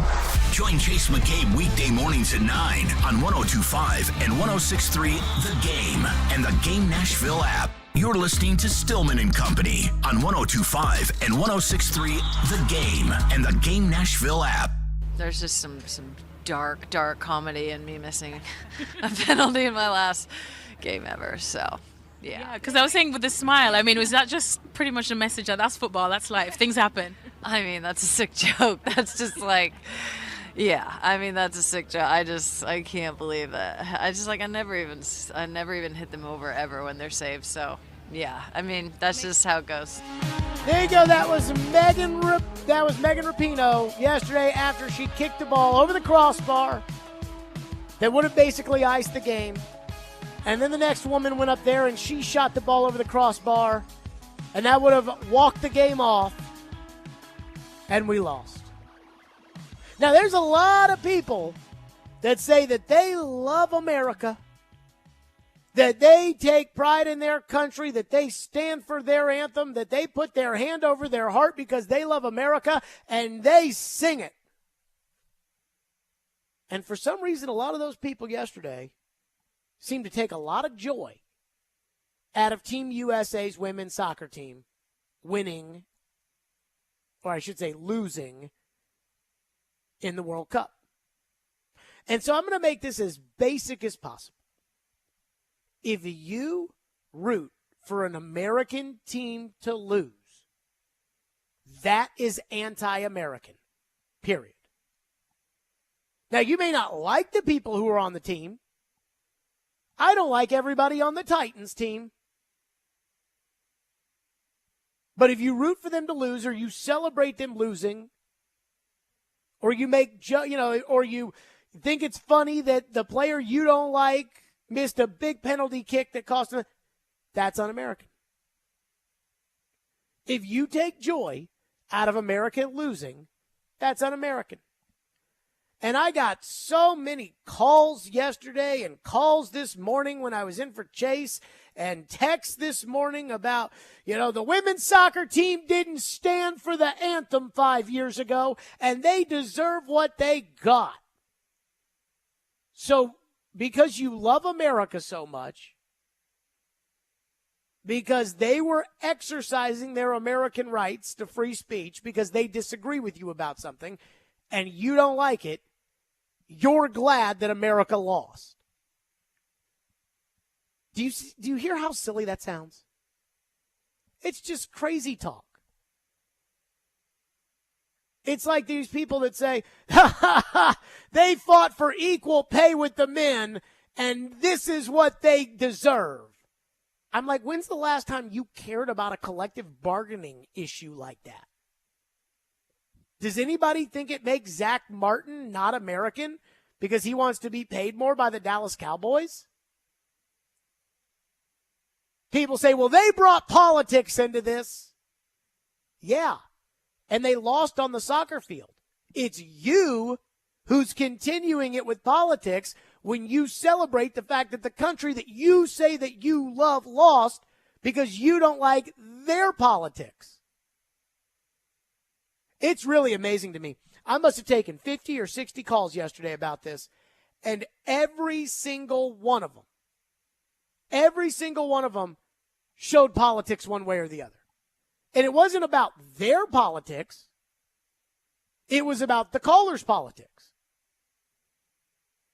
I mean, I'm mad that we lost because I root for America, but I root for America in every sport because I think rooting against America is un-American. Texter says, nice try, Jared. I spent 2 years in Afghanistan, so I can cheer against that soccer team that worries more about politics than soccer. I mean, that's still un-American. I don't care if you served or didn't serve. Just because you served doesn't give you the right to root against America. That would be like saying if the person that you wanted to be president lost the election. Let's say you were a Jimmy Carter fan. I'm taking this real far back to the 70s because I don't think anybody listening right now, I'm sure some did, but for the most part, opinions on Jimmy Carter and Ronald Reagan kind of, he's not going to get people worked up. Whereas if I used, a current politician, people start calling in and going nuts. But let's say you were the biggest Jimmy Carter fan in the world and Ronald Reagan becomes the president. Are you now rooting for the Cold War to happen because it would look bad for Ronald Reagan? I don't think that's the case. Or let's say we got into a war and you didn't like the president. Would you root for America to lose that war? Because then you could tell everybody, I told you we should have voted in my president. Or would you root for America to win the war because you're American and you want to see good things happen to America? I vote that. Texter said, I love the women's soccer team. They played their hearts out. They didn't win because they stunk on penalty kicks, plain and simple, not related to politics. They also lost, and we need to remember this, because they didn't play well in that tournament. And in the knockout round, as the number 1 seed, they should have been playing South Africa, and they should not have been playing Sweden. And apparently they stunk this whole tournament. This wasn't just a yesterday thing. Everybody kept telling me yesterday, oh, it's so sad because it was their best game. And I'm like, if that was their best game where they didn't score a goal, they must have really gone to Australia and sucked. Texter says, forgot this was a political show. I don't get it. All I'm saying is you should root for America. If you're pro-America, you should root for America. That's not a political take. Is it? What defines what's a political take and what's not a political take? I mean, if we started talking about abortion, then that would be a political show. If we started talking about the Supreme Court, then I would say that that's probably a political show. But we're talking about people that were actively rooting and celebrating the U.S. women's team losing yesterday. I just think it's un-American. Texter says, I can't stand the fact that the U.S. women lost. However, it's really irritating when Megan Rapinoe says at least we got to express ourselves. I mean, look, you may not like Megan Rapinoe, and you may not like her because of her politics. None of you actually know her. I actually do. I like Megan Rapinoe. I've done lunges in a bar in Dallas with Megan Rapinoe. I like Megan Rapinoe. But I understand that most people don't know her, so they don't like her politics, and it's just turned into, I don't like your politics, so I don't like you. Which is a really dangerous slope, but we have kind of entered that, and I don't like it. Texter says, I root for America, but Rapinoe is the polarizing one nobody likes. People that are polarizing are liked by some people and not liked by others. When you say nobody likes her, I think what you really mean is you don't like her. And that's okay. John says the manager has to be fired. Worst national performance since the USA basketball failure. Agreed. It took me watching that yesterday and being embarrassed when they kept saying on TV, this is the worst performance ever by Team USA's women's soccer team. I thought, man, this is like basketball in 2004. Thinking about the dream team. And, I mean, we're supposed to win every basketball game by 35. And now we're losing to Puerto Rico?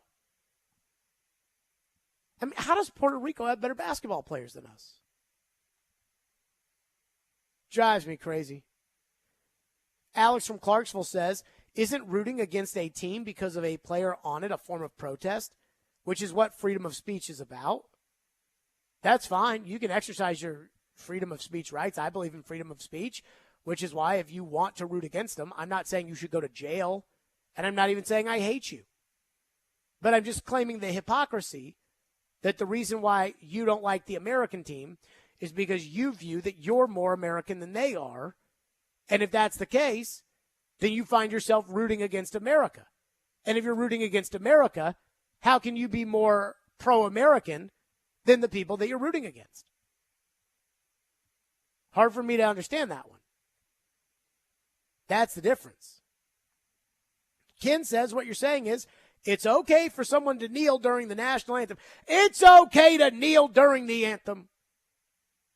But it's their right to free speech. But it is un-American to use your own freedom of speech by saying boo to the U.S. team.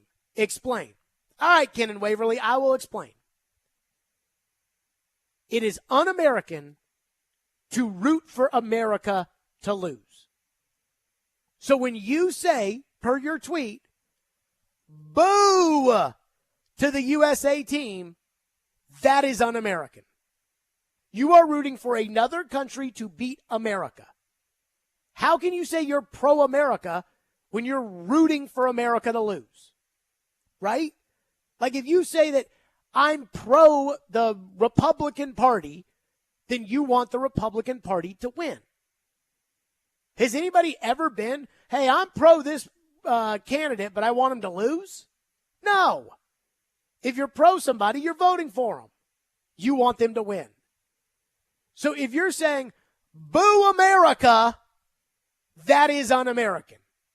And you can't claim that that take is pro-American because, again, you're saying, boo America.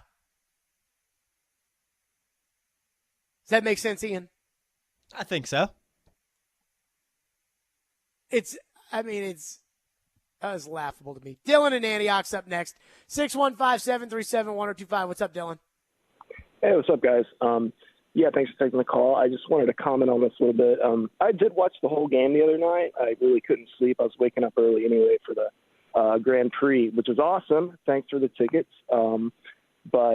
So the U.S., they played really well. They probably should have won in regular time and extra time. The Swedish goaltender played out of her mind. She stopped a lot of good shots, but that's not really what I'm trying to get at here. It doesn't really matter. But when you take a penalty kick, how are you going to sail two over the crossbar? Just pick a corner and just hammer it, and they fall the opposite way. It's usually what happens. They don't stop us like 90% of the time. And as far as Megan Rapinoe goes, like, I have no problem with her. I consider myself more of a liberal anyway, but I think it was bad. It's just a bad look when she's running away and she's like laughing.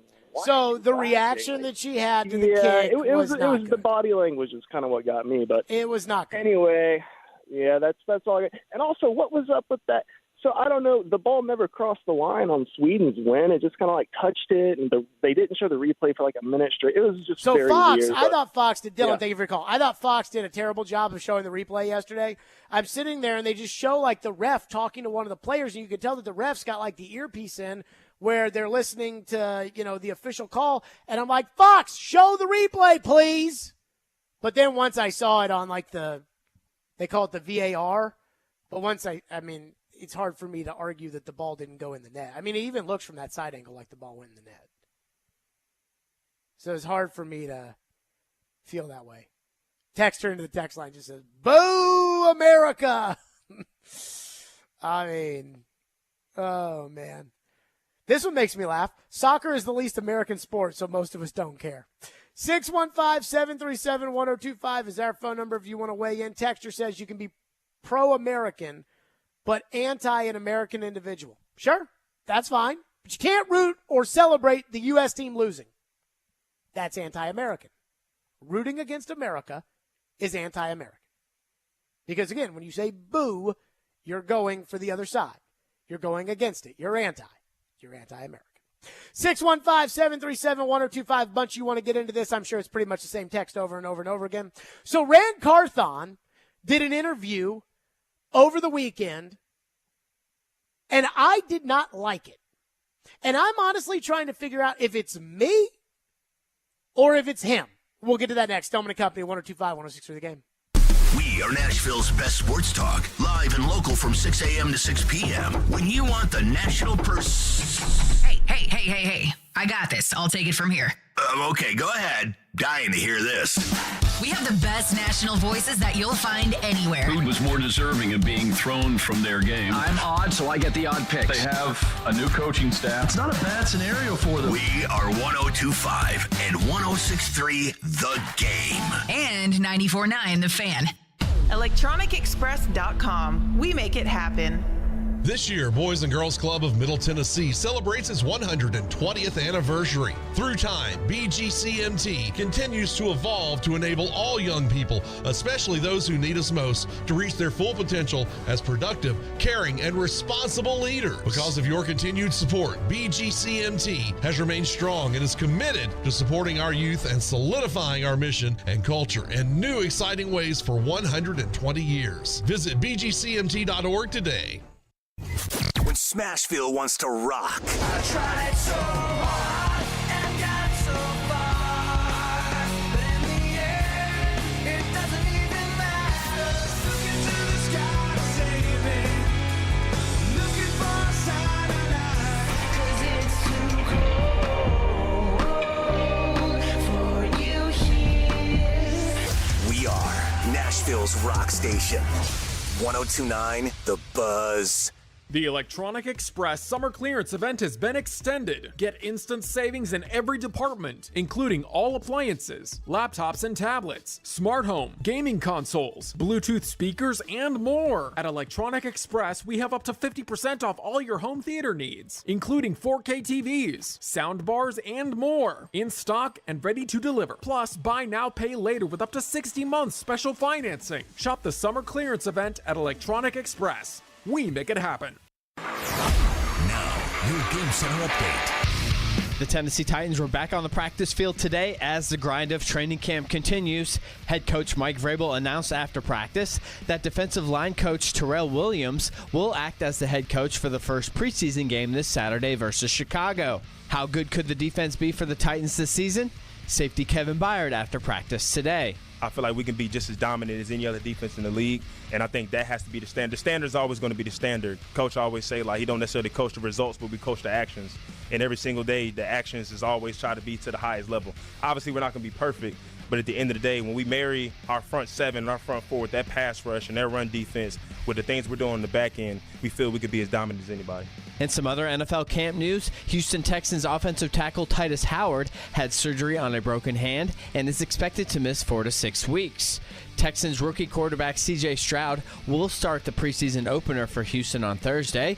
Free agent running back Kareem Hunt is visiting with the New Orleans Saints. And after their fight over the weekend, White Sox shortstop Tim Anderson has been suspended for 6 games, and Guardians third baseman Jose Ramirez has been suspended for 3 games. From the Game Nashville studios, this is Ian Safar. Live from the Hiller Plumbing, Heating, Cooling, and Electrical Studios. WPRT-FM Pegram, WPUC HD2 Laverne. Nashville's exclusive home for the Nashville Predators. 102.5 and 106.3. 79-52 Vanderbilt. And I think he's got a coach shot by Cheryl. You're going to see more moves. The Game. A Cromwell Media Station. Where you have a voice. He had a competent coaching staff. You just play terrible and you keep playing. And we have strong opinions. What a whiny freaking crybaby response. This is Stillman and Company with Jared Stillman on Nashville's best sports talk, 102.5 and 106.3 The Game and the Game Nashville app. Stillman and Company, 1025, 1063 The Game. Streaming live on Twitter, Twitch, YouTube, and Facebook Live. Thanks to Superbook Sports Live from the Hiller Plumbing, Heating, Cooling, and Electrical Studios. The SiriusXM NFL Radio Training Camp Tour came by on Friday, and they had Ryan Tannehill, and he didn't say much of anything interesting. And they had Derrick Henry, and he didn't say much of anything interesting. And then they had Rand Carthon. And Rand Carthon's interview on its own wasn't overly interesting, but I did walk away from it a little concerned. And I don't know if this is me or if this is him. But the two things that I don't like, one is I don't like somebody in a position of power where they make a lot of money that has thin skin, right? Like I can't have thin skin. You guys text the show and tell me I suck. You tweet me and you tell me I suck. You put out on whatever social media, Reddit, that I suck. And I can't let that bother me. And if I did let that bother me, then I wouldn't be able to do my job. And so that I don't like. You know, a head coach in the NFL, a general manager, a player. You know, this isn't college sports where the players used to not get paid. I mean, we're talking about guys making millions of dollars. And so when somebody says, like, hey, you know, we have families and our families have to hear people criticize us, and our families get to fly on private jets because we make $40 million a year. Life's a two-way street. So that's the first thing I don't like. The second thing I don't like is people who pump sunshine just because they want people to believe the narrative. The Indianapolis Colts, for instance, are the best sunshine pumpers in the NFL. Remember how at a Colts, oh my God, Matt Ryan, he's the best. We're going to be awesome. Oh, Carson Wentz. Hey, Frank Reich is the reason why he was good in 2017, and Frank Reich will have him back. And now, even though I like Anthony Richardson is the greatest. It's like even me, the most pro Anthony Richardson guy before the draft, I can't even take that seriously because every year the Indianapolis Colts pump a bunch of sunshine, and it's like the boy who cried wolf. So I cannot get behind it. And I don't like people who pump sunshine because I almost feel like it's lying. And I almost feel like I'm getting played. Like somebody tells me a narrative that doesn't add up, and I just think it's not true. And it's like, how dare you criticize that obviously big issue or obvious thing that they don't want to talk about? It drives me nuts. Which takes me to Rand Carthon's interview on the SiriusXM Training Camp Tour. And it felt to me like Rand was pumping a bunch of sunshine, but also opening cans of worms that I wasn't sure he wanted to open. And at the same time, just saying things that, quite frankly, weren't really all that true. For instance, he talked about all these veteran players on the team and how they all have something to prove. Every day, everybody here has something to prove, you know. And again, it goes back to what I said about, you know, the draft picks and the free agents that we signed. And you look at three of our leaders, you know, you look at Ryan. Everybody was trying to cash Ryan off in the offseason, you know, making my life hard, you know, whether we were keeping him or not keeping him. You were keeping Ryan Tannehill. You said that from the start. But, you know, Ryan has something to prove to the people. You know, the current market of running backs and what they should or, you know, are not making. Derrick has something to prove. You know, we had our talks with KB, you know, in the offseason about a pay cut, if you will. So KB has something to prove. You know what I mean? And even Jeff getting his extension, you know, traditionally people say that guys get paid, they get comfortable, and they don't play the same. So Jeff's got something to prove. So everybody on this team has something to prove, you know, to show the world that they are who they are and that they can still play at a high level in this league. Okay, everybody on the team has a job to do. I get it. Jeffrey Simmons has to do his job. But it's like that thing about Tannehill. Tannehill has something to prove because everybody out there was talking about us getting rid of him and making my job hard. And you heard Mike Keith slip in there. You said you were keeping him the whole time. Now, that's the second time this has come up, Ian, right? Yeah, we brought this up once already. Once already, he did an interview with Mike Keith, and Mike Keith said, you never wavered on Tannehill. But that's just simply not true. Again, It might be convenient to say now because he's your starting quarterback, but it's not true. The reason why so many people thought that it was possible that Tannehill might be somewhere else is because you, talking about Rand Carthon, you didn't commit to him when given all the opportunities over the offseason. Here's what he said. What do you think of Ryan Tannehill, and is he your quarterback? I don't think that's fair. At this point, we're still evaluating the roster. I am, and that's going to take further conversations with me and Mike. Ryan has been great here. He's won a lot of football games, and I look forward to us winning football games, but I still need more time, to evaluate and make those decisions. As you know, this is a quarterback-driven league, and people are hired and fired every day over that position. So I want to spend more time evaluating that position, so I'll have my own opinion, and Mike and I will confer and figure it out. Clarify that Tannehill will be your quarterback. Ryan is under contract. I know you guys, I just want to speak freely for a moment. I know everybody wants to make a big deal, out of the quarterback position and whether he will or won't be here. But you guys just have to accept the fact that Ryan is under contract, for us. And right now he's a Titan and he will be a Titan. It seems like it's been very persistent with rumors about Ryan, including yesterday on SportsCenter. Can you make it easier on the player, in this case on Ryan, to shut it down and say, Ryan will be the quarterback this year? So just to let you guys in, Ryan and I had a conversation back in February that was between Ryan and I and Ryan and our organization. So Ryan knows where he stands with us, and that's really all that matters to me. So that's just not true when you say, and Mike Keith's like, you never said you were moving on. You never said that, you never wavered, I think is what he said. You said all along you were keeping Tannehill. That's not true. Now, it may be convenient today to say that. It may be convenient to say everybody outside of here made my job hard, but you could have made it easier just by saying Ryan Tannehill's our starting quarterback. So don't blame the media for that. And that goes back to the pumping sunshine that he's telling all of us today, he and Mike Keith, they're telling us that, oh, yeah, we liked Ryan all along. We always stood by Ryan, which would be great. Except that it's not true. I'm not telling you that, hey, I've always believed that Ryan Tannehill should be the starting quarterback of this team. And I've never thought about going off and looking for somebody else.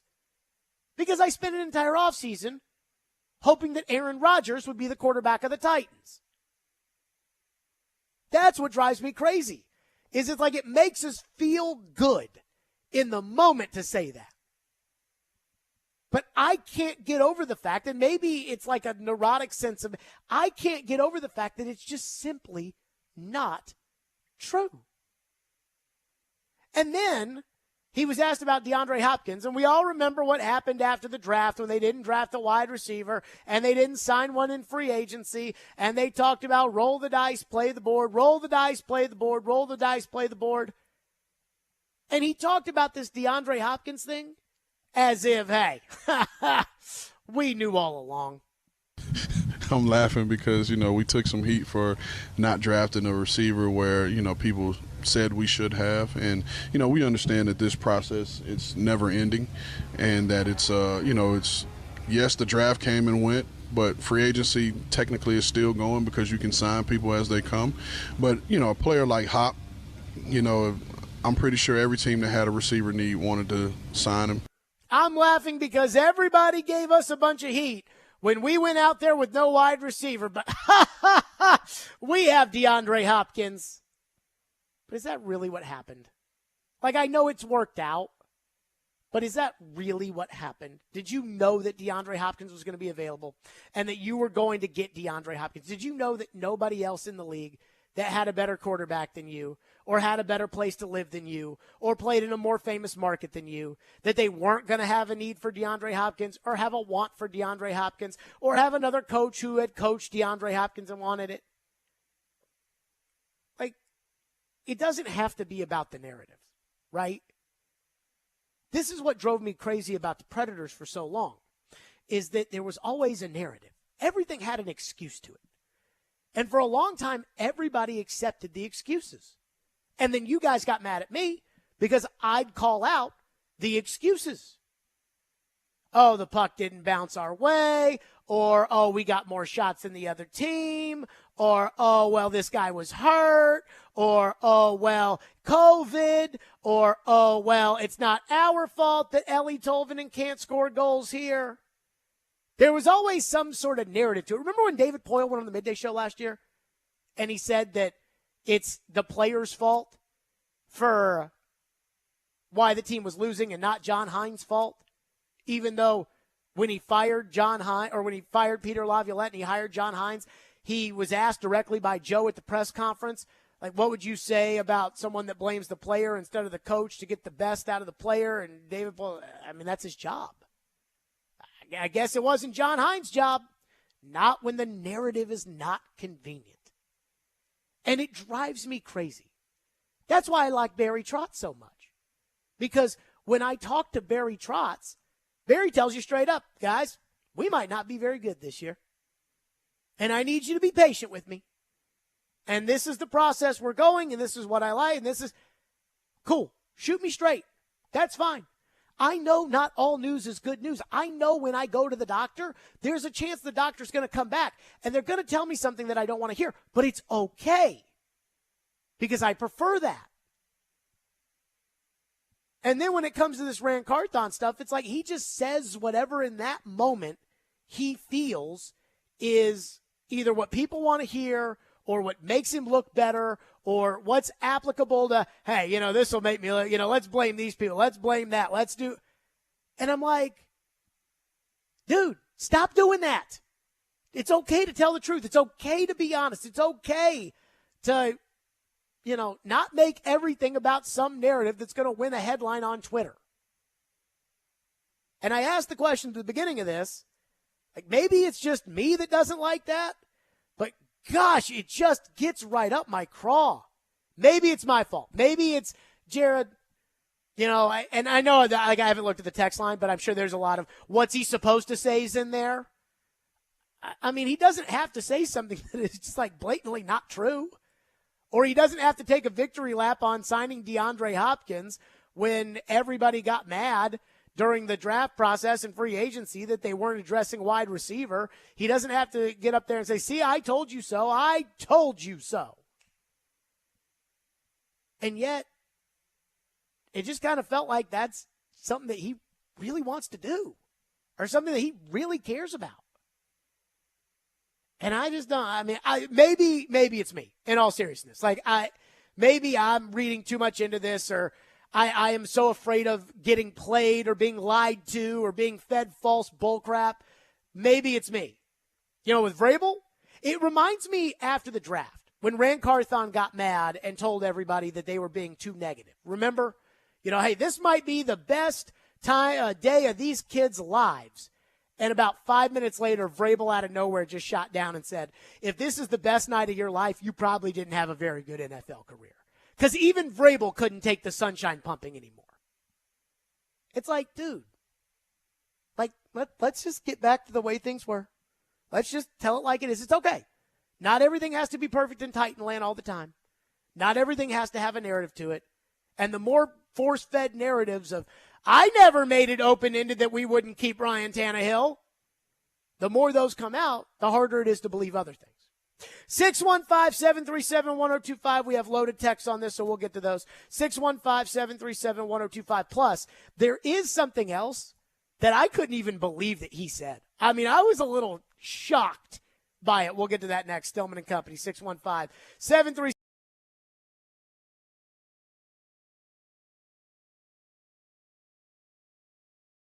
For year 3 under head coach Clark Lee. As we stand now in front of a clean sheet.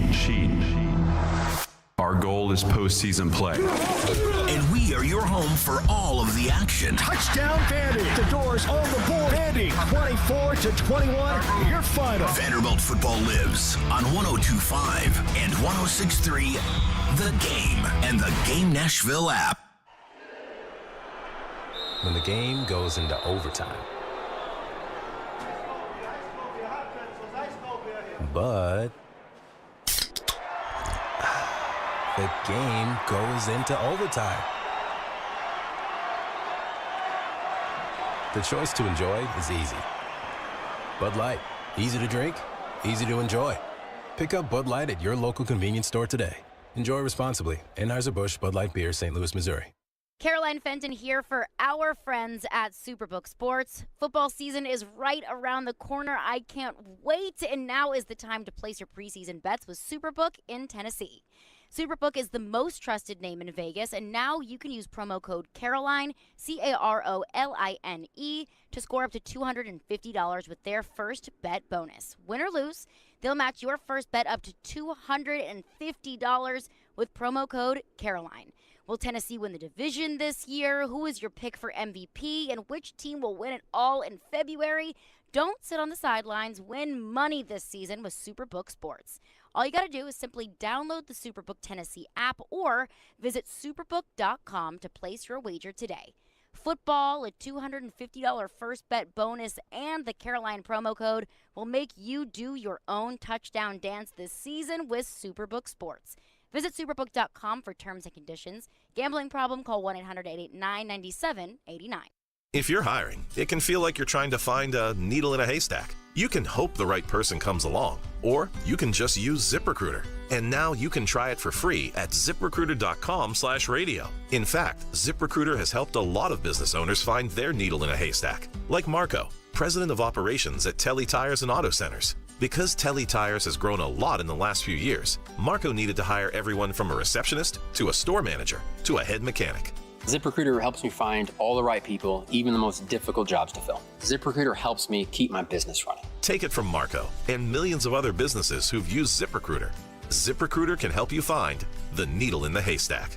See why 4 out of 5 employers who post a job on ZipRecruiter get a quality candidate within the first day. And right now, you can try ZipRecruiter for free. That's right, free at ZipRecruiter.com/radio. That's ZipRecruiter.com/RADIO. ZipRecruiter.com/radio. ZipRecruiter, the smartest way to hire. Want to weigh in on the conversation? It's a brain booster. Slide into our DMs. Or just text or call at 615-737-1025. Our phone line is driven by WilsonCountyHyundai.com. Strong opinions and a strong personality on your drive home. This is Stillman and Company on 102.5 and 106.3 The Game and the Game Nashville app. I think we can accomplish a lot. I think just as a team, I mean, rather if it's just the defensive backs, obviously we have our goals, but just as a unit, I feel like we can be just as dominant as any other defense in the league, and I think that has to be the standard. The standard is always going to be the standard. Coach always say, like, he don't necessarily coach the results, but we coach the actions. And every single day, the actions is always try to be to the highest level. Obviously, we're not going to be perfect, but at the end of the day, when we marry our front seven and our front four with that pass rush and their run defense with the things we're doing on the back end, we feel we could be as dominant as anybody. Yeah, that was Kevin Byard today. That got me excited because I am starting to get some vibes that the Titans defense can be pretty good this year. So Kevin Byard, we know about the whole offseason drama with the pay cut. Then he ends up taking the pay cut. Then, they pump out the narrative that he did that in order to sign DeAndre Hopkins. That was what everybody made that about, right?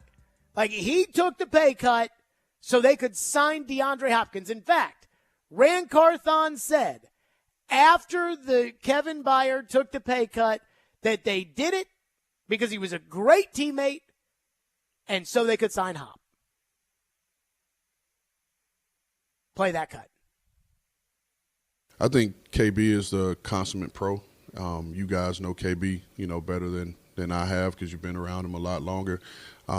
When I think of KB, I think of, just professionalism, a guy who puts his team first, a guy that's all about his team. And we're very appreciative of his willingness to work with us, to restructure his deal that gave us the space and room to sign Hop. Hey, he sacrificed for the team. Kevin Byard did this so we could get DeAndre Hopkins. He's a pro's pro. I love him. I think that he is a great guy. I think he's a great teammate, and he did this for us.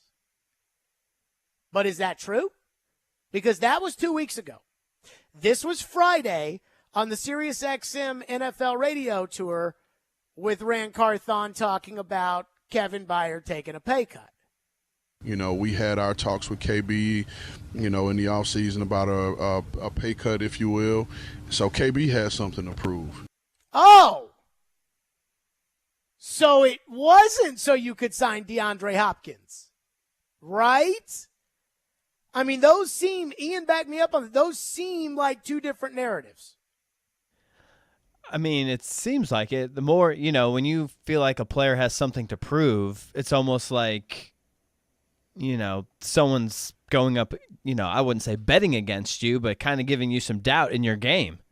And so I'm not sure if they asked him to take a pay cut just for DeAndre Hopkins, what that would signify as far as having to prove anything that he can still play.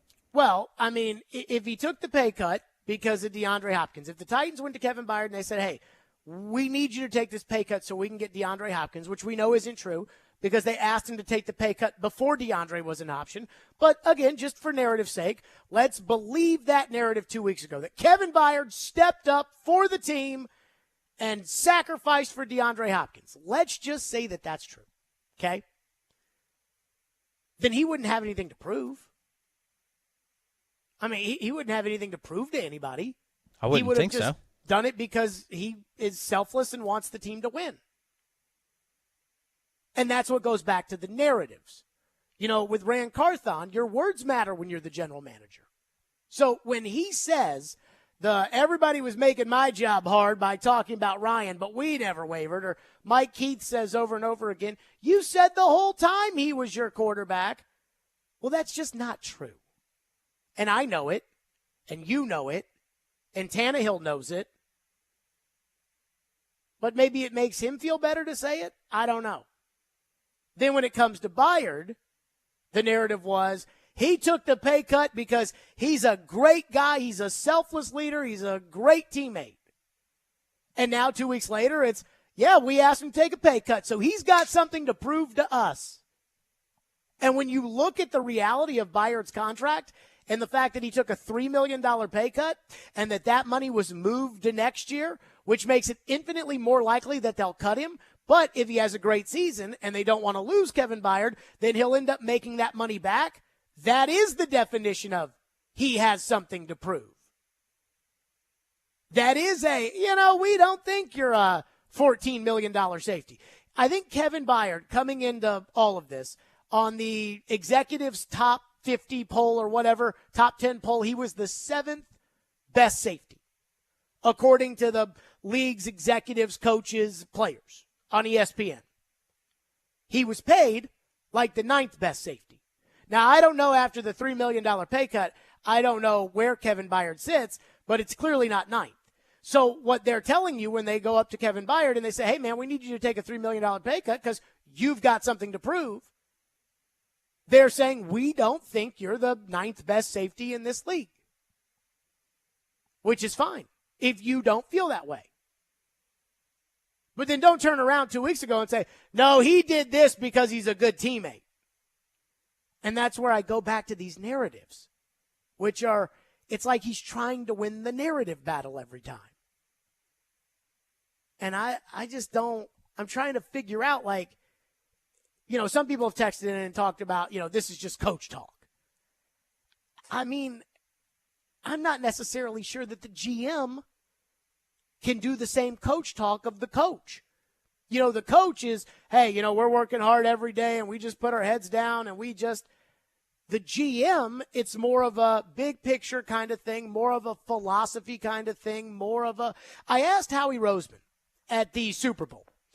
I asked him, I said, when did you know you were going to make the trade for A.J. Brown? Like, when did you know that? And Howie stopped. And he just kind of for a second was like, when we drafted Jordan Davis with our earlier pick in the first round. Because he knows he's got to take kind of a more macro, view of all of this. With Rand, it's like, whatever pushes his narrative ahead is what he's going to tell us. And for some reason, I just don't like it. Maybe it's because I have this weird, sense inside of me where I don't like feeling like I've been taken advantage of. Right? Like I stayed at a hotel earlier this summer really expensive, nice place, pumped itself up as a great resort. And it really wasn't that good.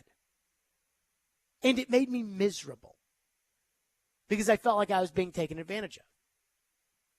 Well, it's still right on the beach. It's still this. But it's like, that's not what I was sold. And when it comes to the Rand Carthon, I keep getting sold a bunch of stuff, and it doesn't really feel like that's what's happening. And the Byard thing, I can't believe he had the stones to say that. Of he's got something to prove. I almost want to be like, so what does he have to prove? Are you saying that you don't believe in him? Yes, it's almost like they're saying they went to him and said that your play is declining. So you're going to have to take a pay cut. I texted the Capital J journalist, Joe Rexrow, today. And I couldn't be at Titans practice today because I was doing Chase's show from 9 to 11 and then doing this show from 2 to 6. And I texted Joe, and I was like, hey, I got a question for you. Can you ask Byard about, Rand Carthon saying that he's got something to prove because they made him take a pay cut? And Joe was like, no, I'm not going to ask that. I was like, oh, big Capital J journalist Joe. Can't get to the bottom of that. Nah, that's not important. But, I think there's a disconnect when it comes to these players and that GM. Because they hear the sunshine pumping and bullcrap too, and I think it kind of pisses them off. They asked Tannehill after the drafting of Will Levis. I think it was Gentry asked him about the conversation that Rand said they had when before the draft, Rand was like, Ryan and I had a conversation in February, and that's going to stay between Ryan and I. As if it was like, hey, Ryan and I are in a great place, and it's a secret, and you're not allowed in on the secret. And then Tannehill was asked about it, and Tannehill's response was basically like, yeah, you could take that whatever way you want to take it. It was like it basically just dismissed it. Like, whatever. And so I do wonder if the players are kind of thinking, okay, this is bullcrap.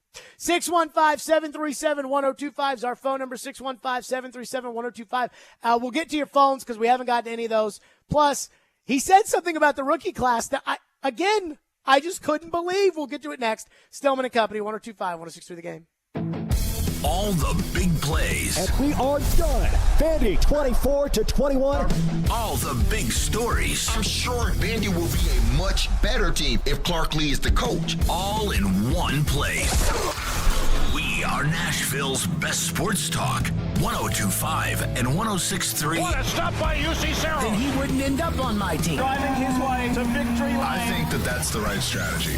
The Game and the Game Nashville app. Are you drowning in credit card debt? Want to get cash out of your home's equity? Loan Pronto can do it now in less than a week. Hey, Willie Donick here. That's right. Loan Pronto's Equity Express line of credit just got even faster. You can get $50,000, $100,000, even $200,000 in as little as 5 days. You don't even have to touch your primary mortgage. You can keep that 3% rate intact. Get just the money you need and pay off all those credit cards or get that home improvement project started. With this revolutionary program, you can access up to 90% of your home's value, and in most cases, there's no appraisal. Stop paying insane interest rates to the credit card companies and get tens or even hundreds of thousands of dollars in cash in as little as 5 days. Call Loan Pronto now for the even faster Equity Express line. 615-499-5780. That's 615-499-5780 or go to loanpronto.com. 615-499-5780. Equal Housing Lender, NMLS 1661781, subject to lender approval. Trust your pets with Cottle Vet Clinic in East Nashville in the heart of Inglewood for compassionate care and your fur baby's optimal health. From vaccinations to health checkups with on-site pharmacy, teeth cleaning, grooming, and state-of-the-art surgical procedures, trust Cottle Vet, now offering boarding. Visit CottleVetClinic.com to learn more. We know you love your pet. And at Cottle Vet Clinic, pets are family. Seems like everything costs more these days. Food, utilities, medical costs, you name it. But as prices go up, our family budget stays the same.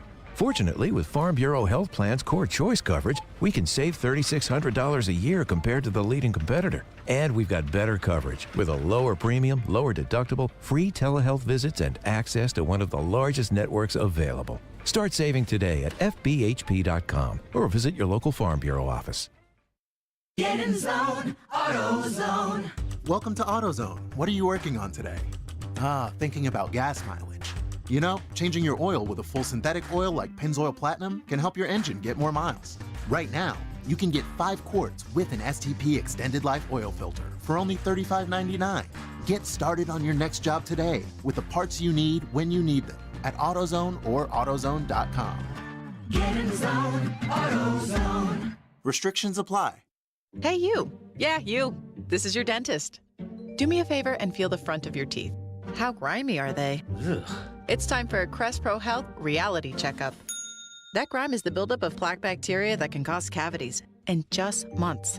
You need to switch to Crest Pro Health. While most toothpaste stop working in minutes, Crest Pro Health's antibacterial fluoride protects for up to 12 hours to stop cavities before they start. So pick some up on the way home. Smile. Crest has you covered.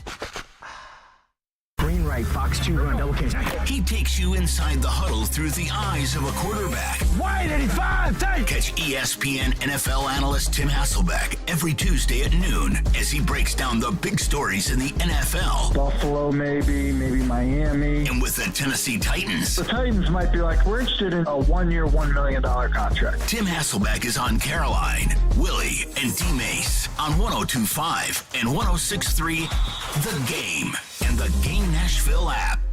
Hey, this is Roman Yossi. You're listening to Nashville's best sports talk, ESPN 102.5 The Game. I just want to say something real quick. You know, today and as yesterday, these kids are living their dreams, right? Having their name called, you know, realizing the dream and being drafted. And I don't want these, you know, interactions between us to always feel like we got to take a negative turn. And, you know, this should be a joyous moment for us to praise these kids. This is a moment, these kids are going to see this, you know, and this is a moment for them and their families to rejoice in, you know, because it's only going to happen once, you know. We joked, you know, earlier about, Jim and I joked earlier about me not being drafted, you know what I mean? And that's a moment, you know, in my career I can never get back. Coach was drafted in the 3rd round. That's a moment he'll always remember. So let's keep that in mind, you know, when we're talking about these kids and where they've come from and where, because a lot of these kids have overcome a lot, you know, to get to this point, you know. So let's keep that in mind in moments like this. There'll be other times to critique what they've done. These kids haven't even stepped on the NFL field yet, you know. So let's keep that in mind. This is a moment for them and their families to have something to be proud of and enjoy this moment. Rand Carthon after the draft. Hey, stop asking me questions about why we drafted Will Levis, Tajay Spears' knee, you know, why we didn't draft the receiver. Let's be positive about these players. I heard that and I thought, oh my God. And that was after the draft. So Rand Carthon just wanted positivity, which, like I said, he feels kind of like a sunshine pumper, which I don't like. Now, the one thing I do like is that Vrabel's in charge, or at least Vrabel's, you know, in an executive role. And Vrabel is not big on sunshine pumping and doesn't care about narratives. And I actually like that because when somebody is, you know, big into sunshine pumping, then everybody else, somebody in charge is big into sunshine pumping, then I feel like everybody else around them doesn't want to hear the truth. And I don't think that sports executives and coaches can be successful if people are afraid to tell them the truth. But let's go back to that after the draft. Rand Carthon, fed up with the media questioning his picks, saying, hey, let's be positive. This was Rand Carthon on the Sirius XM NFL radio training camp tour. You know, even the draft picks. I mean, you look at each one of the draft picks, and, you know, in the early part, everybody had questions, you know, from whether it was outside of our building or not. You know, they had questions. Can Peter play tackle? Can he play guard? How healthy is Tajay? Is Will Levis a franchise quarterback? You know, all these guys have questions, but these guys have something to prove, and they're here to prove it. Wait a minute. I thought we weren't allowed to talk about those things. I thought we had to be positive. But now we're talking about, hey, Tajay, you know, he might not have an ACL in his knee, but he's here to prove it. Wait a minute. That's how you feel about it? No. When you draft him, you've got to believe that he's got an ACL or a knee that will be able to hold up. Not, yeah, I drafted him. Let's see if his knee will hold up. Whoa, what? So, again, like I said, it's just On Tuesday, when it's convenient to say one thing, he says it, and then on Thursday, when it's convenient to say another thing, he says the opposite. And honestly, it drives me crazy, and I don't know if it's me or if it's him or what it may be, but the idea of sunshine pumping and false narratives driving the Titans, I don't even know how to explain how much I fear that. And I watched it with the Predators. And people won't be mad about it now because the team isn't losing. But the second the team starts losing, everybody turns on the sunshine talk. I watched it for forever. I watched when David Poile would pump you guys sunshine. I would say, I still think Ryan Hartman sucks, and I don't think they should have traded a first-round pick for him. And you guys were like, no, David Poile, he scored 20 goals last year. David Poile thinks he can be a first-line player. Well, that doesn't change the reality that he's not. But if it makes you feel better to think that, I remember some guy was like sending me Chris Mason and Hal Gill's takes and being like, see, they say that was a good trade. Okay. And it's like, no. Of course, that's David Poile, sunshine pumping, and it's a different story for a different day. Alex from Montreal texts in and says, this is your take because Rand doesn't take your BS. I don't know what that means. Rand doesn't take my BS. I don't know. I don't know what that means. Like, why? Because Rand came out and said that the Byard thing wasn't true. Rand could have called. I gave him the opportunity to do so and could have made his piece there. And it looks to me like that's pretty much what happened is what we were talking about, that they wanted him to take a pay cut. He said no. And he even said, I thought that when people said no to pay cuts, they got released. So the exact wording of requested a release or expected a release or whatever it may be, you can argue that. I mean, I'm just reporting what I was told. And what I was told was by the same person that told me that the Titans were trying to trade up for Will Levis, the same person that told me that John Robinson was fired 10 minutes before they fired John Robinson. And so I can only go off of what I'm told. I mean, there's all this stuff coming out right now that the ACC is looking to add Stanford and Cal. I texted Caroline last night, and I was like, yeah, word on the street is the ACC is trying to add Stanford and Cal. And one thing that I don't see in these reports about the ACC and Stanford and Cal that I'll just let you guys know of is that's for football only. The thought might be that Stanford and Cal join the West Coast Conference, which is where like St. Mary's and Gonzaga and those teams are for basketball and the other sports, but they play in the ACC for football. Now, again, I don't know. Like, I know that that's what's going on, but I don't know if somebody will say, oh, no, that's not true. Like, I'm just telling you that's what I've been told. Texter into the text line says, coaches are poker players. Half of what they say and do is to throw you off, disguise and protect their true plans. I'd say the Titans did a pretty bad job of hiding their plans before their draft.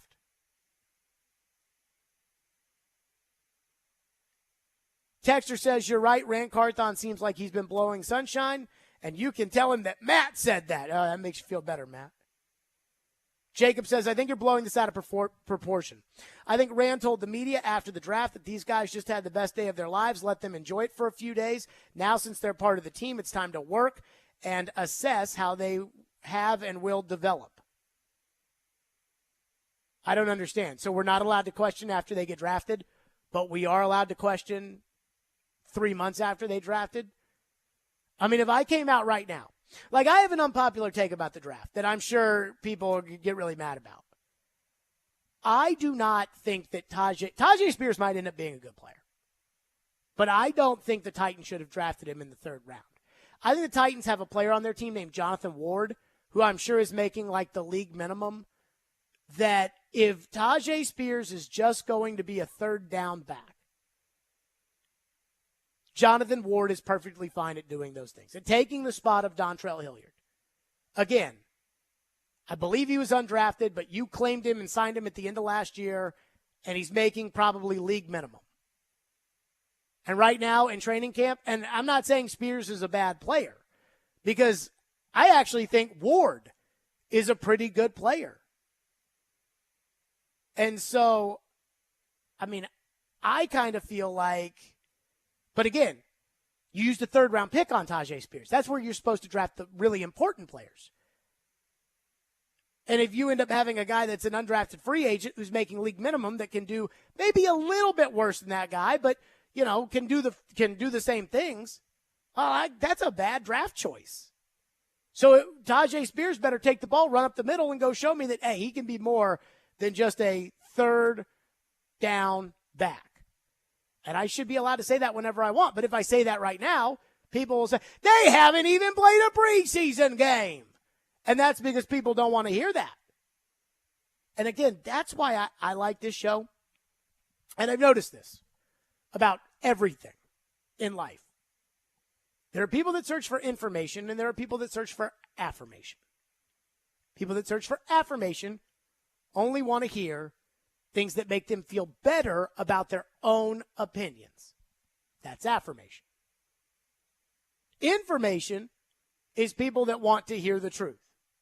What I appreciate about this show is I do feel like over the years, we've garnered enough respect from the people that actually listen to the show that they're like, yeah, I listen to the show because they just kind of say what they think and they say what they see, and there's no hiding it or sugarcoating it, or, again, like I would say, sunshine pumping. 615-737-1025 is our phone number. I got a handful of NFL thoughts to get to. We'll do a little potpourri. We'll do that next. 615-737-1025. Stillman and Company, 102.5-106.3 The Game. Here we go, in and out of the huddle. Training camp is underway in the Music City. We want to try to make sure that we're developing a team. And we have you covered. Could Peter Skoronsky be an option at tackle? How quickly can DeAndre Hopkins get going? We'll be broadcasting live from training camp with the latest news and storylines from practice. Ryan Tannehill, in the last year of a contract, it's a different team, it's a different roster. Training camp coverage is brought to you by the Simmons Bank Open, Caudill Vet Clinic, and Parman Energy on 102.5 and 106.3 The Game and the Game Nashville app. Don't be surprised this week to see other jewelry store owners shopping at Genesis Diamonds. They'll be taking advantage of Genesis' most aggressive offer ever. All GIA diamond engagement rings marked down an extra 20% below Genesis' everyday price. That's right. The vault is open, and we're selling the finest handcrafted diamond rings at rock bottom prices. Now for a very limited time. The GIA is the world standard in diamond grading, certifying accuracy and documenting quality, so you can buy with confidence. Every Genesis engagement ring is included in this event, from a half carat up to 20 carat stones. All shapes, rounds, ovals, radiants, cushion cuts, pear shapes, emerald cuts, princess cuts. There has never been a better time to get an extreme value price on a GIA certified diamond, perfectly set in a gorgeous engagement ring. Hurry in for best selection. It's Genesis Diamonds GIA Diamond Extravaganza. Save an extra 20% on these rare, precious diamond rings, now for a limited time. One per customer, please. Exclusively at Genesis Diamonds, Green Hills and Cool Springs. See store for details. Mid-State Sports summer registration is going on now. Adults can register as an individual or bring their whole team for softball, sand volleyball, soccer, flag football, kickball, and basketball. For more info, visit midstatesports.com. It's no debate. Play Mid-State. Join 102.5 The Game, Brentwood Fire and Police, the Williamson County Sheriff's Office, Nolensville Fire, and Franklin Fire Departments for the 10th Annual Williamson County Battle of the Badges Blood Drive, Wednesday, August 16th from 6 a.m. to 6 p.m. at the Brentwood Library. This year's blood drive will be in honor of Nolensville Fire Chief David Windrow and retired Brentwood Assistant Police Chief Tommy Walsh. Support the 10th Annual Williamson County Battle of the Badges Blood Drive, held August 16th and 17th from 6 a.m. to 6 p.m. at the Brentwood Library on Concord Road. Sponsored by B.L. Harbert International. Hey, are you seeking relief? Maybe you just want to enhance your day or night. Did you know there are legal THC products available right here in Tennessee? Yeah, really. You can have legal THC products shipped directly to the comfort of your home. Yes, comfort in cannabis is only a website away. Visit greentreescompany.com. That's Green Trees with a Z, and change your life today. They combine hard-hitting journalism. The Titans asked Kevin Byard to take a pay cut. Strong-willed opinions. There's hot takes and then there's like weird takes. Yeah. This is a weird take. And sometimes some old man takes. I'm excited about it. So do I gyrate embarrassingly? To create the perfect morning show, they are Robbie and Rex Road. Mornings from 6 to 9. Presented by TJ Anderson Homes of Benchmark Realty on 102.5 and 106.3 The Game and the Game Nashville app. You're listening to Stillman and Company on 102.5 and 106.3 The Game and the Game Nashville app. I've noticed, and even watching it at this morning's press conference, you keep on reiterating to these guys, we haven't done anything yet. That's always going to be the message. And but yeah, I mean, that is the message because the bottom line with all that's being said and what's out there, we did not win this division last year and we didn't make the playoffs. So, I mean, we got a lot to fight for here. There you go. That was Dan Campbell, Lions head coach. And when I heard Dan Campbell talk about that, we didn't make the playoffs last year. In spite of the fact that the Lions have sold out season tickets and everybody else and everything. I felt bad for him because it reminded me of Mike Mularkey. I got a couple of NFL things to kind of just go through right here. It reminded me of Mike Mularkey and how the Titans were the worst team in the NFL. Mularkey took over as the head coach, wasn't an overly popular choice. And all of a sudden, overnight, the Titans are 9-7. They end up barely missing the playoffs, just like the Lions barely missed the playoffs. And then Peter King writes, the Titans have the fourth best team in the NFL.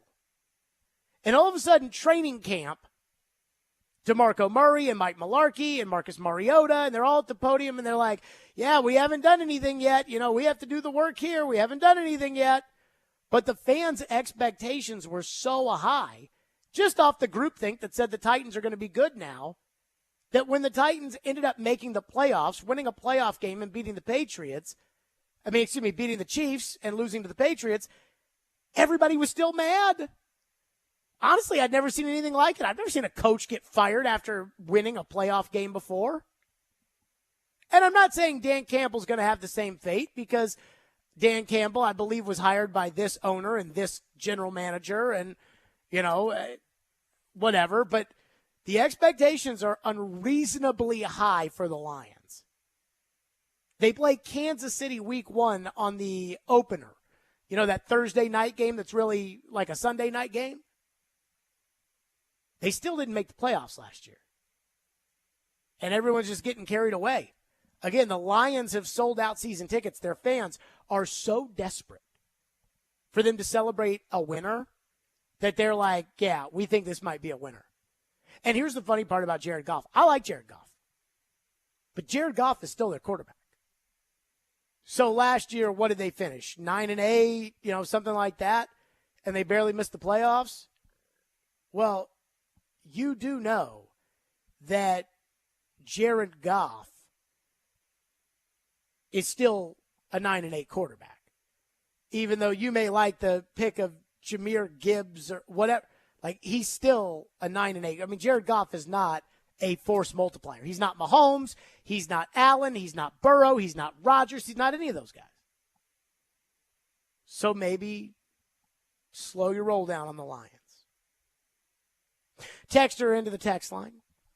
Hold on, I'll get to that in a second. I don't know why I was thinking that. I think my brain's starting to go to mush a little bit here. But second thing on the potpourri that I want to get to. Zach Martin's in a holdout with the Cowboys. And I've seen a lot of people that have texted intermittently into the text line that, could the Titans go after Zach Martin? Or maybe the Titans should trade for Zach Martin. First off, Jerry's not trading Zach Martin. Now, Zach Martin apparently has already incurred $500,000 worth of fines while trying to work out a new deal. Now, those fines in the new CBA are unforgivable. So if Zach Martin shows up, he still has to pay $500,000 worth of fines. Now, a guy like Chris Jones is okay with that because he's supposed to make like $19 million this year, and if he signs a new deal, he'll get $40 million. And so it's like, okay, well, that's probably worth the $500,000 or whatever it is in fines. But Jerry's not going to give Zach Martin a deal. Jerry's come out and said, no, there's not enough money to do that. We have to save money so that we can pay Micah Parsons, so that we can pay all these other players. Zach signed a long deal. Zach's been highly compensated, and we're not doing a new deal with Zach Martin. When Jerry doesn't even pretend to play cap with this, and it's just like, no, we need that money next year for Micah Parsons. Dude, I'm telling you, you're not getting a new contract. So you might as well just show up. When he signed a 7-year deal, Did he think that all of a sudden he'd get to renegotiate it in the middle? He is the Florida State of offensive guards. He signed the deal, and now other people are making more money, and he doesn't like the deal. And unfortunately, the rules tell him that he needs to stay put. So I just, Zach Martin may be holding out, but Jerry will fine him to the nth degree and take his signing bonus money back and all of those things and play with a backup guard before he gives a guy a contract he doesn't have to give a contract to. The only guys who can successfully get raises are the guys who can legitimately threaten to retire, and an owner or a team say, oh, no, we can't have that. Two guys have done it over the last 2 years. Aaron Rodgers in Green Bay, Aaron Donald with the Rams. Aaron Donald's like, I'm making $15 million. I think I'm worth way more than that. I'll just retire. Here's $30 million. But Zach Martin's not threatening to retire. The other thing I kind of want to hit on in the NFL circles is that one of the, every year, all the people put out their predictions and they say, we think that this team's going to be good. And it's basically just kind of a mirror of what happened last year with some teams that lost some good players not being there, i.e. Tampa Bay. Tom Brady's not the quarterback anymore. And some other teams that have made some acquisitions that are really sexy, like the Jets, all of a sudden just going right up to decide that, right there with the Jets, that, they've got Aaron Rodgers, so they're going to be good. Every year there's teams like Jacksonville last year that no one expects that come out of nowhere, and the Cincinnati Bengals are in the Super Bowl. My team that I'm kind of circling is Washington. They've got a great defensive line. They've got playmakers on offense. There's a big energy push inside the building with the new owner. They're playing a fourth-place schedule. But I just don't understand the quarterback thing. And it's one of two things, and I don't know what it is. Now, I watched the tape of Sam Howell play against the Cowboys in the last start last year, and he looked decent. He kind of looked what I would expect Will Levis to look like if he got put in an NFL game right now. But it's either they're committed to Sam Howell, which they were the entire offseason, not interested in free agency, not interested in the draft. Sam Howell was our guy the entire time.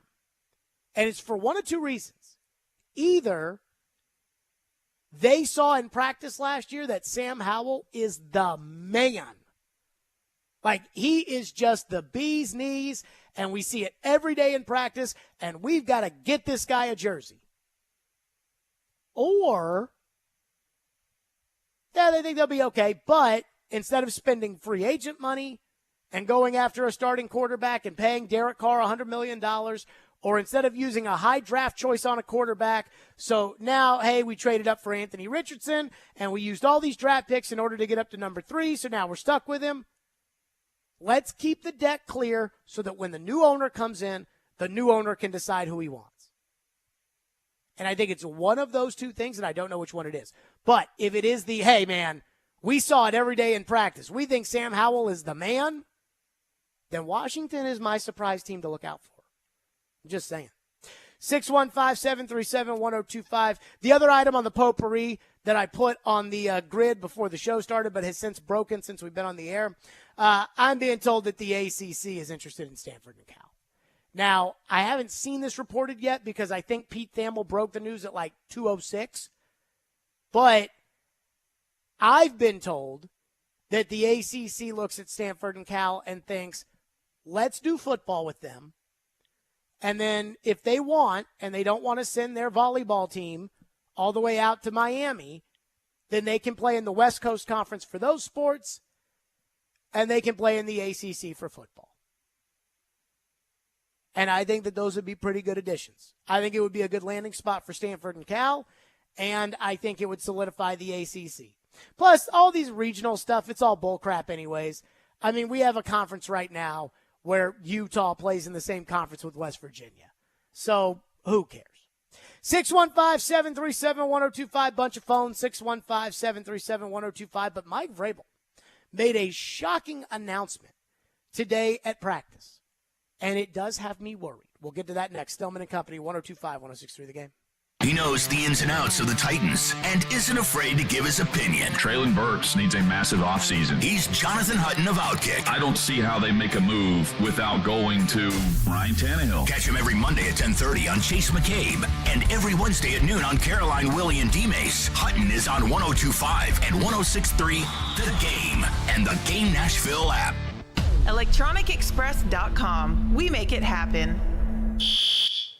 Attention all fire and safety line experts. Middle Tennessee's fastest growing fire protection company is looking for experienced service technicians, designers, and sprinkler system experts like you. Tired of working for a large corporate employer? Work for a company where you're more than just a number. Jarrett Fire Protection is owned and operated by Nashville natives and wants to invite you to grow with their amazing team. Hi, I'm Jason Jarrett, owner of Jarrett Companies. I'm looking to hire experienced sprinkler experts and will offer a sign-on bonus of up to $5,000 for certified professionals. In addition to our great benefits that include a 401k match, PTO, and top pay with annual bonuses, we will also provide you with the top-of-the-line tools, trucks, and equipment that you need to grow your career. Our customer base is large and business is booming with many opportunities for advancement. Give us a call or go online to jarrettfire.com and apply today to become a member of our family and protect our community. That's JARRETT fire.com. Jarrett Companies, where we are above and beyond industry standards. Hey, it's John Tesh. You know why insurance companies use all those cute and funny characters? To distract you from realizing you're only getting one option.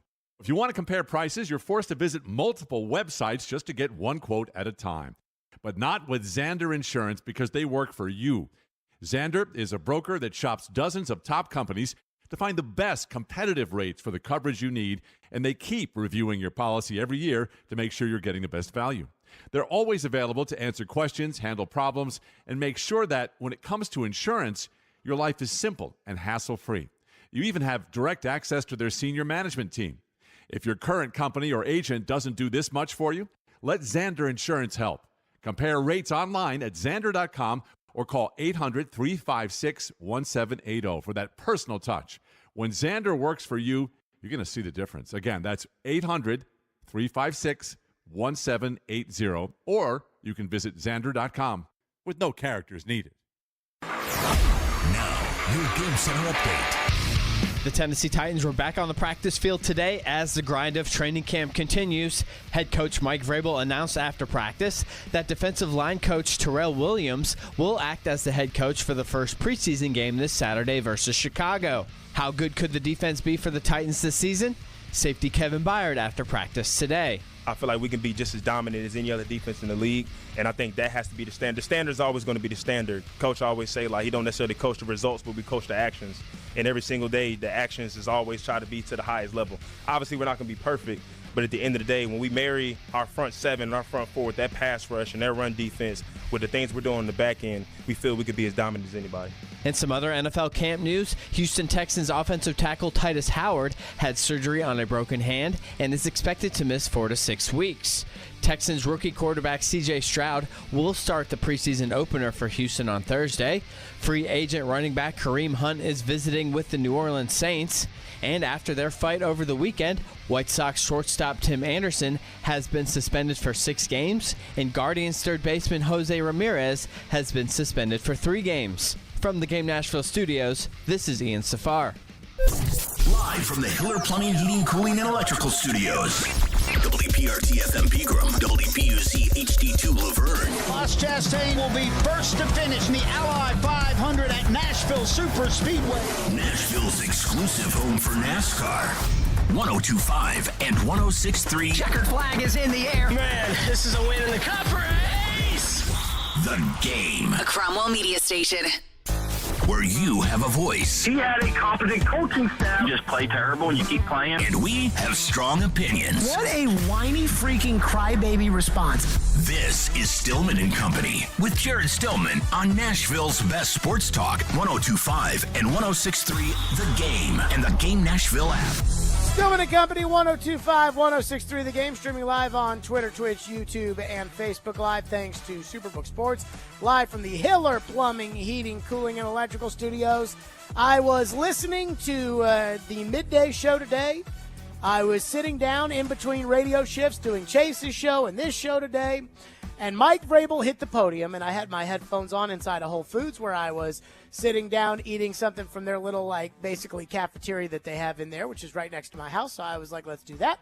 And I was just kind of listening to see what Vrabel had to say about practice today. And he starts it off by saying, hey, the first preseason game of the year on Saturday against the Chicago Bears, I'm not going to be coaching. In fact, Terrell Williams will be coaching on Saturday against the Bears. I told the team and everybody involved here at the organization, but Terrell Williams will act as the head coach for Chicago starting on Friday. So I think this is a great opportunity for him and for us and everybody involved. So Big T will handle that. Clint will handle the defensive line, and so that'll start on Friday. So you guys can handle that through Robbie. And the communication when you talk to Big T and kind of steer it towards that, and he'll talk to you after the game, and I'll come back on Sunday and visit with you guys. So go ahead, Teresa. Hopefully your absence isn't due to anything. Oh, no, I'll be here. No, I'm going to be here. Man, I'm not having a colonoscopy and I'm going to be under for a couple of days. I mean, I'm going to be here. I'm just putting Terrell Williams in charge of the team on Friday and for the game Saturday, and then I'll take it back over on Sunday. Just like an NBA Summer League game. Not that I watch the NBA Summer League, but it's on. And when they show Brad Stevens sitting there when he was the coach of the Celtics, and he'd be sitting up in the bleachers in those, gyms that they play the Summer League in, and it's like, head coach hanging out, watching Summer League. And I used to wonder, well, shouldn't they be coaching? But the NFL preseason is not the NBA Summer League. I mean, it's football season time now. It's time to get serious. And so while this may be a great opportunity for Terrell Williams, it's hard for me to look at today's news and not feel like Mike Vrabel is taking the preseason a lot less seriously than I think they should be taking the preseason this year. Now, it doesn't mean that if I owned the Titans that I would veto the idea. Now, Vrabel said it was his idea, and maybe it was. But it doesn't mean that if I own the team, I'd veto the idea because, we don't know what was promised or expected. I know they gave Terrell Williams a promotion this year to make him assistant head coach, so maybe that was something that was discussed behind the scenes, that we might lose this guy if we don't do something for him, so we need to come up with something to make him want to stay. I mean, I understand kind of all those backroom dialogue, leverage plays and things like that. So maybe that's a part of it. The way Vrabel is making it sound is like out of the goodness of his heart to help Terrell Williams, he's going to let him be the coach of the game on Saturday. And if that's all it is, I do not like it. Now, I think Terrell Williams is the best coach on the Titans staff outside of Vrabel. If Vrabel had named Craig Aukerman the acting head coach for Saturday, this would be a much different show. Oh, I wish he would have done that. Oh, my God. So this isn't about Terrell Williams. Put him to the side. I think he's a fantastic coach. I think the Titans' defensive line is consistently the best unit on the team. And it's definitely, in my opinion, that and running back, and Tony Dews, the running back coach, has already been promoted to tight ends coach. But that and running back are the two positions where the Titans just never seem to have problems. Like, even when Derrick Henry gets hurt, they go out and get running backs and they're fine. Defensive line. Last year, Harold Landry tears his ACL. They went out and got Mario Edwards Jr. off the scrap heap. And I thought Mario Edwards Jr. was pretty good last year. Weaver played well last year. Tart continued to play well. They brought in Jaden Peavy, and they really like him. So I think Terrell Williams is an excellent coach. So this is not about him. But this is about the idea of the head coach kicking his feet up on the table on Friday and saying, this game's not important to me. And no matter what Vrabel says, unless he tells us the truth of, hey, the NFL thinks this would be a good idea in order for us to showcase a minority coach so that, he may have opportunities to be a head coach and people around the league will know his name or know his face or things like that. And he'll never tell us that if it's true. But if it is what Vrabel makes it out to be on the surface, then I don't like it. Because I really think this team needs to be focused on the preseason this year. I think this team, I heard Byard talking about the preseason earlier today, and he was talking about, veterans when he was a rookie and he was playing there, and they'd be on the sidelines with no pads on eating sunflower seeds. And normally that's fine. But not this year, not for this team. Preseason matters.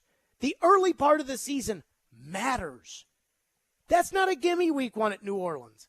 It's certainly not a gimme at home week 2 against the Chargers. Everybody's going to favor the Browns in week 3. So this team needs to be ready to go. And so it just doesn't seem like a very Vrabel thing to do.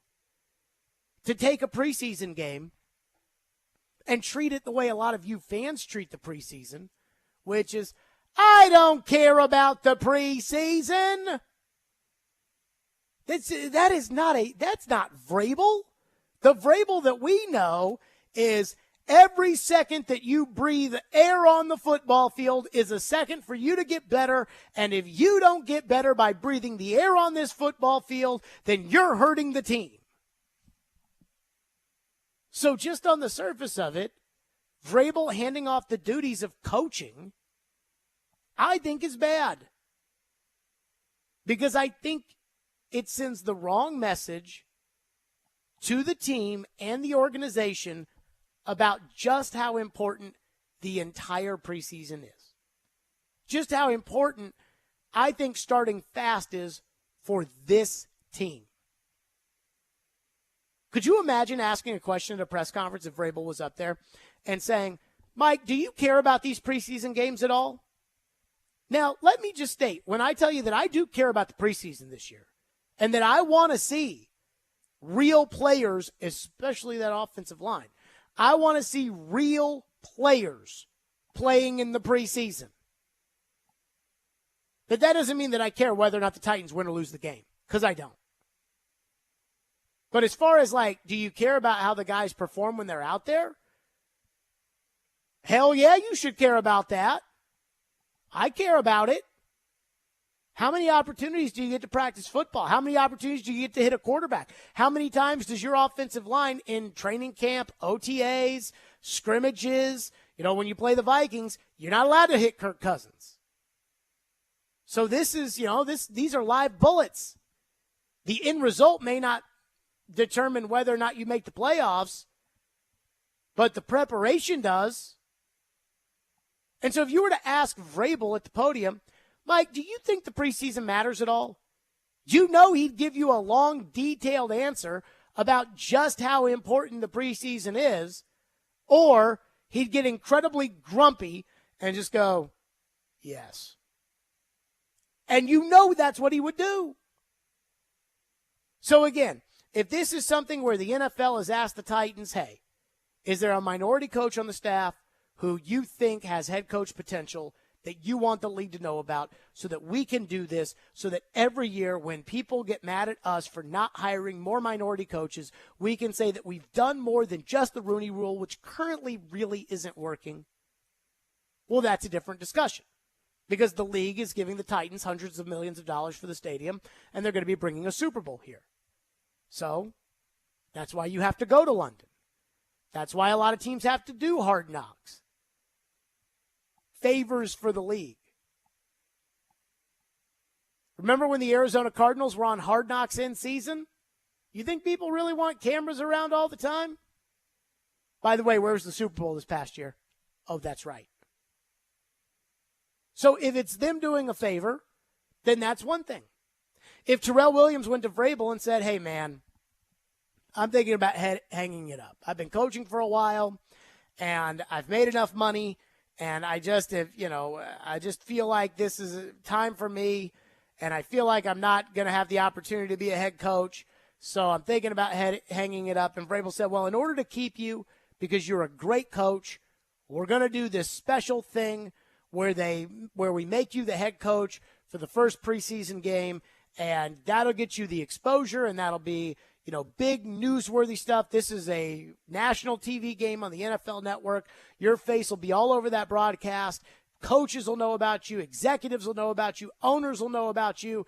And so let's do that. As a means to keeping him here, then that's a different discussion. But if it is just Vrabel wants to reward him with an opportunity, then I don't like it, because it signals that he doesn't value the importance of the preseason this year. And for this team in particular, I think the preseason matters. 615-737-1025 is our phone number if you want to weigh in on this, 615-737-1025. And whoever the coach is aside, there is something about the preseason that the other coaches have decided they're going to do that I feel like I know Vrabel, or I guess in this case, Terrell Williams, that they're not going to do, and I think they should. We'll get to that next. Stillman and Company, 615-737-1025. Hiller Plumbing, Heating, Cooling, and Electrical. Man, I'm so glad I have Hiller because it is hot as heck outside, and I don't have to worry about it. You want to know why? Because I've got Hiller taking great care of my AC. Hiller is keeping you chilling all summer long with special deals to keep you relaxed and happy this summer. Tackle those necessary home system replacements this month to take advantage of these special deals. Like when you purchase select new HVAC systems, you'll get 2 Yeti Trailhead camping chairs, a Yeti Panga 28L waterproof backpack, a Yeti Tundra 75, and 2 Yeti tumblers for free. And get special freebies on Yeti products with every new whole home generator or tankless water heater purchase. Stay chilling all summer long. Call Hiller today. Hiller's work is backed by the Happy Beer Services free guarantee, and I know that because I use Hiller at my home. Hiller offers convenient, quick online bookings so you can select the appointment time that works for you and get instant confirmation. That's Hiller Plumbing, Heating, Cooling, and Electrical, proud supporters of the Preds, the Vols, and Vandy. Hiller, call the Happy Face Truck today. Nashville's radio version of The Odd Couple. You would trade for the third pick? Yeah, I don't know that I would do that. Robbie Stanley and Joe Rexrode are Robbie and Rexrode. I'm here for the discussion. I'm not. It's a good one. It's absurd. Robbie and Rexrode. Mornings from 6 to 9. Win the games. When they get in the playoff, they'll have a chance to. Presented by TJ Anderson Homes of Benchmark Realty on 102.5 and 106.3 The Game and the Game Nashville app. This year, Boys and Girls Club of Middle Tennessee celebrates its 120th anniversary. Through time, BGCMT continues to evolve to enable all young people, especially those who need us most, to reach their full potential as productive, caring, and responsible leaders. Because of your continued support, BGCMT has remained strong and is committed to supporting our youth and solidifying our mission and culture in new exciting ways for 120 years. Visit bgcmt.org today. Are you drowning in credit card debt? Want to get cash out of your home's equity? Loan Pronto can do it now in less than a week. Hey, Willie Donick here. That's right. Loan Pronto's Equity Express line of credit just got even faster. You can get $50,000, $100,000, even $200,000 in as little as 5 days. You don't even have to touch your primary mortgage. You can keep that 3% rate intact. Get just the money you need and pay off all those credit cards or get that home improvement project started. With this revolutionary program, you can access up to 90% of your home's value, and in most cases, there's no appraisal. Stop paying insane interest rates to the credit card companies and get tens or even hundreds of thousands of dollars in cash in as little as 5 days. Call Loan Pronto now for the even faster Equity Express line. 615-499-5780. That's 615-499-5780 or go to loanpronto.com. 615-499-5780. Equal Housing Lender, NMLS 1661781, subject to lender approval. When looking for quality adult recreational sports in Nashville, look no further than Mid-State Sports. With over 25,000 participants, they are one of the largest sports organizations in the Southeast. Summer registration is now open for adult sports like softball, sand volleyball, soccer, flag football, kickball, and basketball. For a full list of adult sports offerings, check out midstatesports.com. It's no debate. Play Mid-State. Want to see our smiling faces?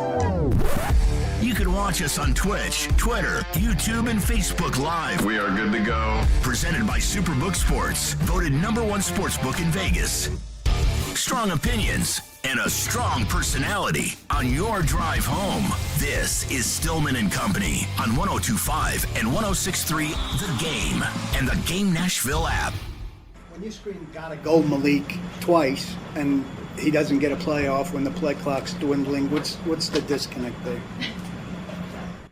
I don't think there's a disconnect. I think it's why you practice. This is early on in 2 minutes, and these situations are critical. So we'll make the corrections and we'll explain it to them and make sure that everybody's seeing it through the same set of eyes and that we understand what the situation is. And but there's going to be some of that as we work our way through.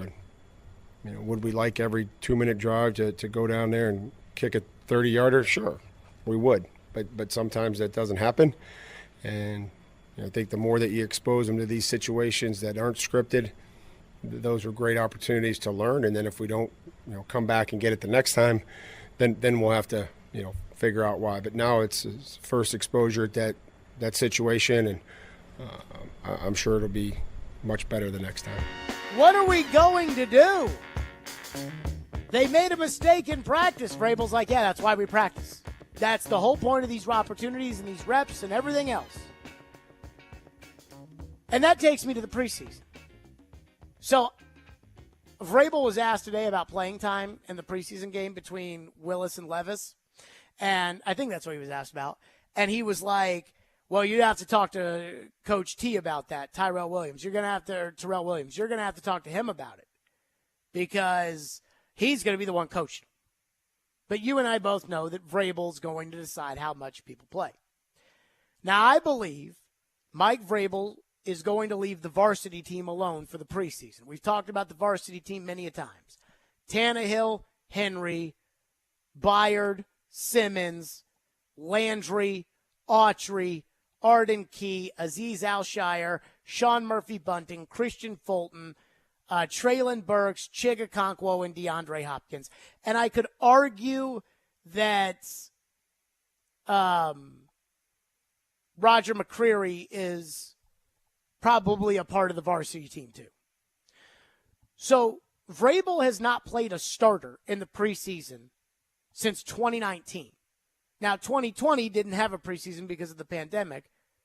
And in 2021, the Titans were able to get by because they practiced against the Buccaneers in Phoenix.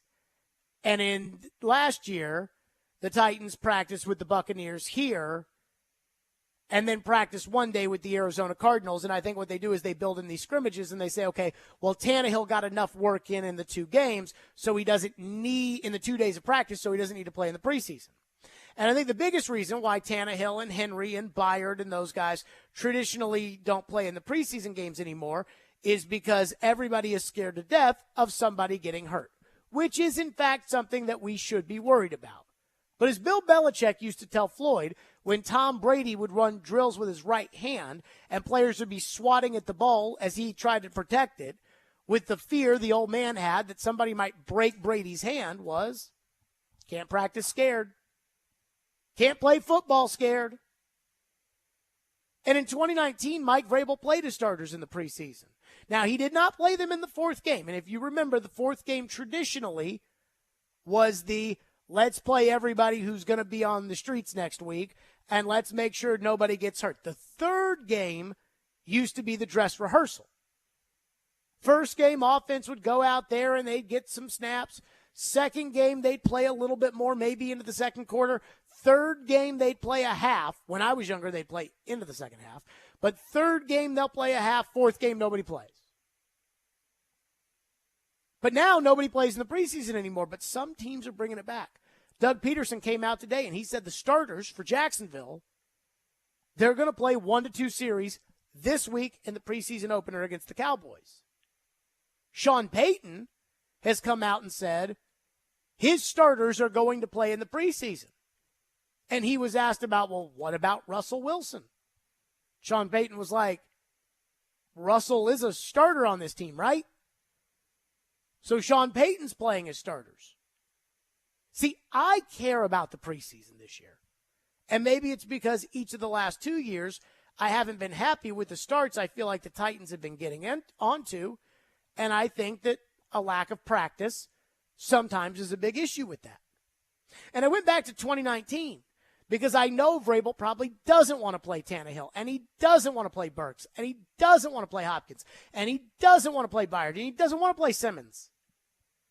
But in 2019, the Titans played 3 preseason games before the 4th one that nobody cared about and didn't count.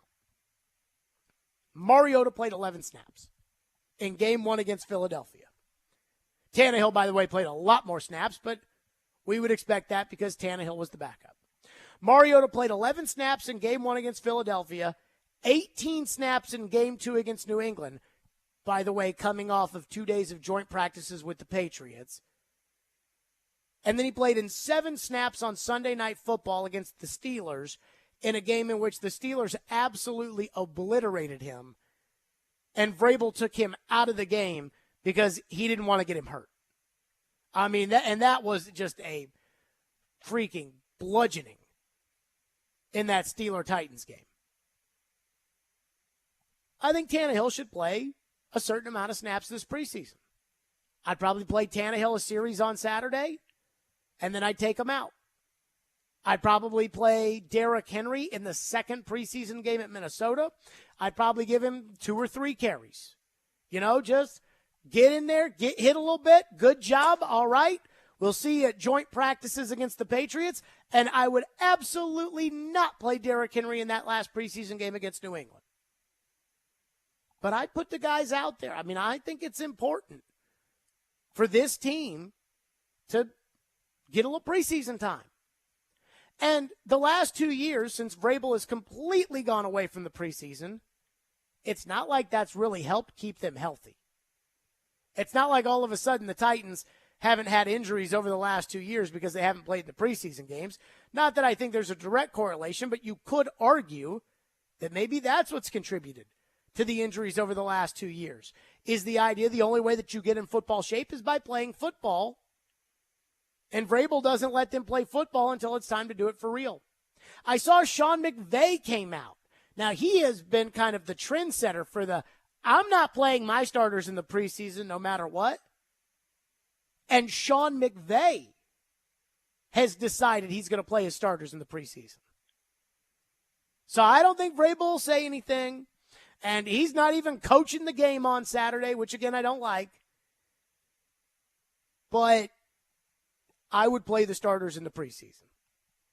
And again, unlike you guys, and I don't know exactly how you feel, but maybe even unlike them, I am taking the preseason seriously this year. Like the defense, for the most part, I think the defense is fine. But on offense, I've got concerns. And I've got concerns with the operation of it. And I've also got concerns with the players on it. Phone lines are driven by WilsonCountyHyundai.com, 615-737-1025. If you want to weigh in on the Terrell Williams front, somebody said, did somebody spit in your cornflakes this morning? Maybe Vrabel just wants to watch what the players are doing without any distractions. Well, isn't that his job? So when you say that Vrabel wants to see how the players are operating, my guess is you're talking about the real players, the varsity guys, not the JV. And he wants to see how they're standing on the sidelines without shoulder pads on, eating sunflower seeds. Is that really a great use of the head coach's time? I didn't think that was the point of this. Somebody says your idea that the Titans would be doing the NFL a favor, or that Vrabel would be doing something for Terrell Williams in order to keep him on the job, is too much of a conspiracy theory. Got to calm down a little bit. Is it, though? I mean, we never see this, and Vrabel is the epitome of every day on the football field is insanely serious. And he's just not going to coach. He's just going to say, well, I want to reward this guy, so I'm going to stand off in the back, or I'm going to be up in the booth in the box. I don't even know where he's going to be. That doesn't sound like something Vrabel would do. Well, I mean, I guess winning and losing the preseason games doesn't really matter, does it? No, but the games themselves do matter. Yeah, they matter as far as the evaluation process. The operation? Yeah. And, how much can Vrabel affect that as the head coach? A lot. You think so? Yeah. From the again, quarterback? It's like the quarterback operation, right? All of it. It all matters, right? Like Tim Kelly's calling the plays this year. So Tim Kelly, I think he's going to be up in the box because when he calls the plays at practice, he kind of stands off, like away from the players, and Charles London is with the quarterbacks. And my guess is Kelly's going to be in the booth and London's going to be on the field. TD's actually the one when I was like, London's over here and Kelly's over there. And TD was like, I think that's because Kelly's going to be in the booth and London's going to be on the field. So the reason that they do that is because they feel like, we want to get the operation down. Well, in a game, when Tim Kelly is calling, pistol right, 22-9, X tuna cut, Y out, Z swig, Vrabel needs to have the headset on, just like he's coaching the game, to say, oh, yeah, I'm for that, or oh, yeah, I'm against that. To veto it, call it whatever. He just went, just kind of get into a regular season routine. Right. Like, these are practice games. And a lot of teams, and the Titans are one of them, have just said, screw them. And I don't think this team is in position to be able to do that. Maybe on defense, where the coordinator's been here for a while. And most of the players are all veterans except for the two linebackers, and those guys are going to play anyways. But, I think there's a lot of it where it's like preseason. And you can have that feeling when you're a fan and say, all right, I'll watch the regular season games, but I don't care about the preseason games. But I don't think you can have that feeling and opinion when it's your job to make sure the team is ready to play week one. And each of the last 2 years, you haven't taken the preseason seriously, and you've gotten your ass kicked in week one at home. And with the Chargers in week 2, and with the Browns in week 3, I would like to think that, you know what, we might want to make sure we're ready for that Saints game week 1. That's just me. 615-737-1025. We'll get to your phones. The one thing I do expect Vrabel to do on Saturday, or I should say Terrell Williams, who will be coaching them. There is one thing that I do expect. And there's another thing that it's going to be talked about a lot as to whether or not the Titans are actually going to change this. I'm just telling you right now, they're not going to. We'll get to that next. Stillman and Company, 102.5, 106.3 The Game. All the big plays. Rebound, fly out in front, and Saros covers it up. All the big stories. Andrew Burnett reportedly hired as the next head coach of the Predators. All in one place. We are Nashville's best sports talk. 102.5 and 106.3. Checkered flag is in the air. Comparing goalies to running backs. 46-27 Vanderbilt. Does this group of players need more?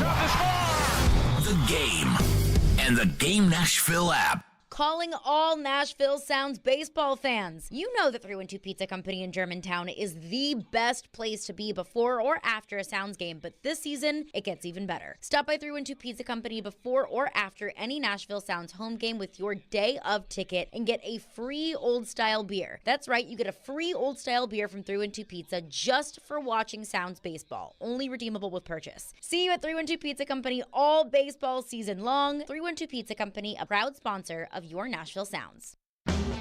This week's Nashville's best deal is CBD American Shaman. Step into one of the CBD American Shaman's retail stores and sample various CBD products, while a CBD consultant is there to answer any of your questions. They select top-grade hemp plants grown on agriculturally responsible farms right here in the USA and bring worldwide wellness through ultra-concentrated CBD oil. They even have CBD treatments for your pets. Get half off a $30 gift card right now to their Goodlettsville or Hendersonville location at thegamenashville.com/deals. When you want live and local. If they were just better at the offensive line. You can be a contender in the AFC again. They've had more winning seasons than not. 102.5 and 106.3 The Game has you covered. Looking for some national programming? Why do I want to get a running back like that 5 more years? The AFC now is so deep at quarterback. Check out 94.9 The Fan. Nashville's home for all things sports is 102.5 and 106.3 The Game and 94.9 The Fan. If this were a Reese's TV ad, you'd be staring at a Reese's peanut butter cup. And sure, my voice is peanut buttery smooth, but still, you need to see the peanut butter cups, right? No? I can really just say Reese's and you'll go get some? Okay, Reese's. Reese's. Really working, actually. Reese's. I'm on to something. Reese's. Whether it's college football, Players might end up not going to Alabama or Georgia. or the NFL, I think that this team wins the AFC South. Trevor knows. Join ESPN's Trevor Maddich every Tuesday at 4:30 on Stillman and Company as he gives his opinions on the latest from the gridiron. I'm going to the team where I can get a ring. Trevor Maddich brought to you by Houston Clinic Orthopedics, where experience matters, on 102.5 and 106.3 The Game and the Game Nashville app. Hey Nashville, it's Max Kellerman, and you're listening to Nashville's best sports talk, ESPN 102.5 The Game. Again, it wasn't about his ability to coach Jeff Simmons or develop some of those guys. This is an opportunity that was earned and deserved because of, the vision that I think I have and his ability to reach, again, have conversations with all different players and people in our organization from different positions and different backgrounds. There you go. That was Vrabel explaining the Terrell Williams decision, who's going to coach the team on Saturday against the Bears. And he was asked a question about playing time for Levis and Willis, and Vrabel, you got to talk to Coach T about that because he's coached them. Let me say this. I hope and I pray that Terrell Williams plays the starting offensive line on Saturday against the Bears. Offensive line is a position where all five guys have to come together. They have to gel, and the only way that happens is, you guessed it, through repetition. So, if it were me, Dillard at left tackle, Skoronski at left guard, Brewer at center, Brunskill at right guard, Hubbard at right tackle. And I'd probably play them the first half. Because there's only so many snaps in which they get to hit somebody and push them and protect the quarterback and all of those things. And I've got to evaluate whether or not those guys can play. And it doesn't do me any good if I'm evaluating those guys without Aaron Brewer being the one who's making the checks at the line, which is what he's going to be doing as the starting center in week 1. So I would do it. I would play the starting offensive line. I mean, I would play everybody. But the starting offensive line for me is absolutely, positively non-negotiable. Now, on the offensive line front, a lot of people have asked about Andre Dillard. And I am here to tell you that the Titans, just from what I've gathered, they're not moving Andre Dillard off left tackle, even if he does suck. And I don't know if he does or doesn't. Arden Key was blowing him up early. But I did watch the tape against the Cowboys where he kept Micah Parsons away from sacking Jalen Hurts. But Vrabel is normally really complimentary of the guys who he needs pumped up. And he was asked about Andre Dillard on Friday. Here's what he said about the progress he's made so far at training camp. Mike, how would you evaluate Andre Dillard's progress to this point, and how have you seen him make team coaching? He's a very coachable player. I mean, I go in there in the morning just to check in with Haas, and he's in there before the meetings, just getting early jump on the installation. Those are things that he likes to do, to be able to, make sure that he's sound on whatever installation they put in the night before. And I think he has improved. I think every day that he's out there, he's gotten better. So we'll just keep working and keep going. But he's out there every single day and trying to get in condition and up to the standards in which we've set about effort and about finish. And then again, all the athletically, he's got all the skills. And then now just making sure that, he continues to progress each and every day. That sounded very positive from Vrabel. Then he was asked again today about Andre Dillard. Here's what he said. I do think that he's gotten more comfortable just being here, and I think he's gotten in better playing shape. I think you can go and run and do sprints and everything, but it's a long day for an offensive lineman. It's a lot of individual, and then you come over here and run some team reps and then 2 minutes. So I think the biggest thing has just been his conditioning and confidence to go out there and block these guys, and it looks like he's improved each day. Positive, positive, positive. Why? Because Andre Dillard is playing left tackle. So I know there's probably some feeling around here. We hear people talk about, well, they could move Skoronski to left tackle. They're not going to do it. What I have been told is that the Titans value the three inside guys, guard, center, guard, and that they think they can maybe help out with their tackles. So the Titans are not interested in moving Skoronski to tackle, and that Dillard is going, no matter how bad he is in training camp, Dillard's going to be the left tackle until he cannot play left tackle anymore. It is a stance that I don't agree with, but I'm just telling you what their stance on it is. 615-737-1025. The Titans-Bears game release has just come out, and I am trying to find the depth chart inside of it. It's got regular lineup and offensive starters, and it includes Trevon Wesco at tight end. So I guess this is the depth chart. So here you go. Offensive starters for the Titans. This is the Titans' regular lineup part of their game release. Wide receiver, Treylon Burks. Tight end, Trevon Wesco. Left tackle, Andre Dillard. Peter Skoronski at left guard. Aaron Brewer at center. Daniel Brunskill at right guard. Chris Hubbard listed as the starting right tackle. Chig Okonkwo at tight end. DeAndre Hopkins at wide receiver. Ryan Tannehill at quarterback. Derrick Henry at running back. I don't think there's any surprise there. Both Will Levis and Malik Willis are listed on the offensive reserves page. I have to believe that there's like an actual physical depth chart in here somewhere. I couldn't find the actual one, just like a screenshot of one. And what I can tell based on the screenshot, it looks like Willis is listed as the second quarterback. So I think Willis is going to start on Saturday. I do not think, and Vrabel will get asked about this, and he'll say I didn't have anything to do with that depth chart, which I think there's like a 3% chance that that's true. But, it might be. I don't think it is, but it might be. I believe, so I would start, this is not what I would do. I would start Tannehill on Saturday. I don't think he's going to do that.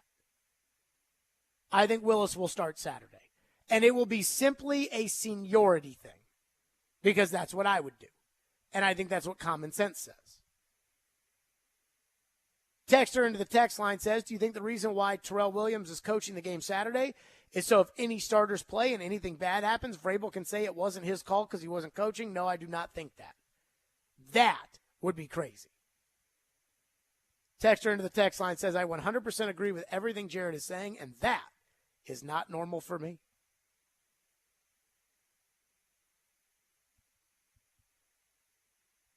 Texter into the text line says, do you think that the reason why the Titans would play their starters is because they're working in a new offensive coordinator? I don't think so. You think we'll be able to tell any difference in the offense just in preseason? As far as, you think it'll look any different?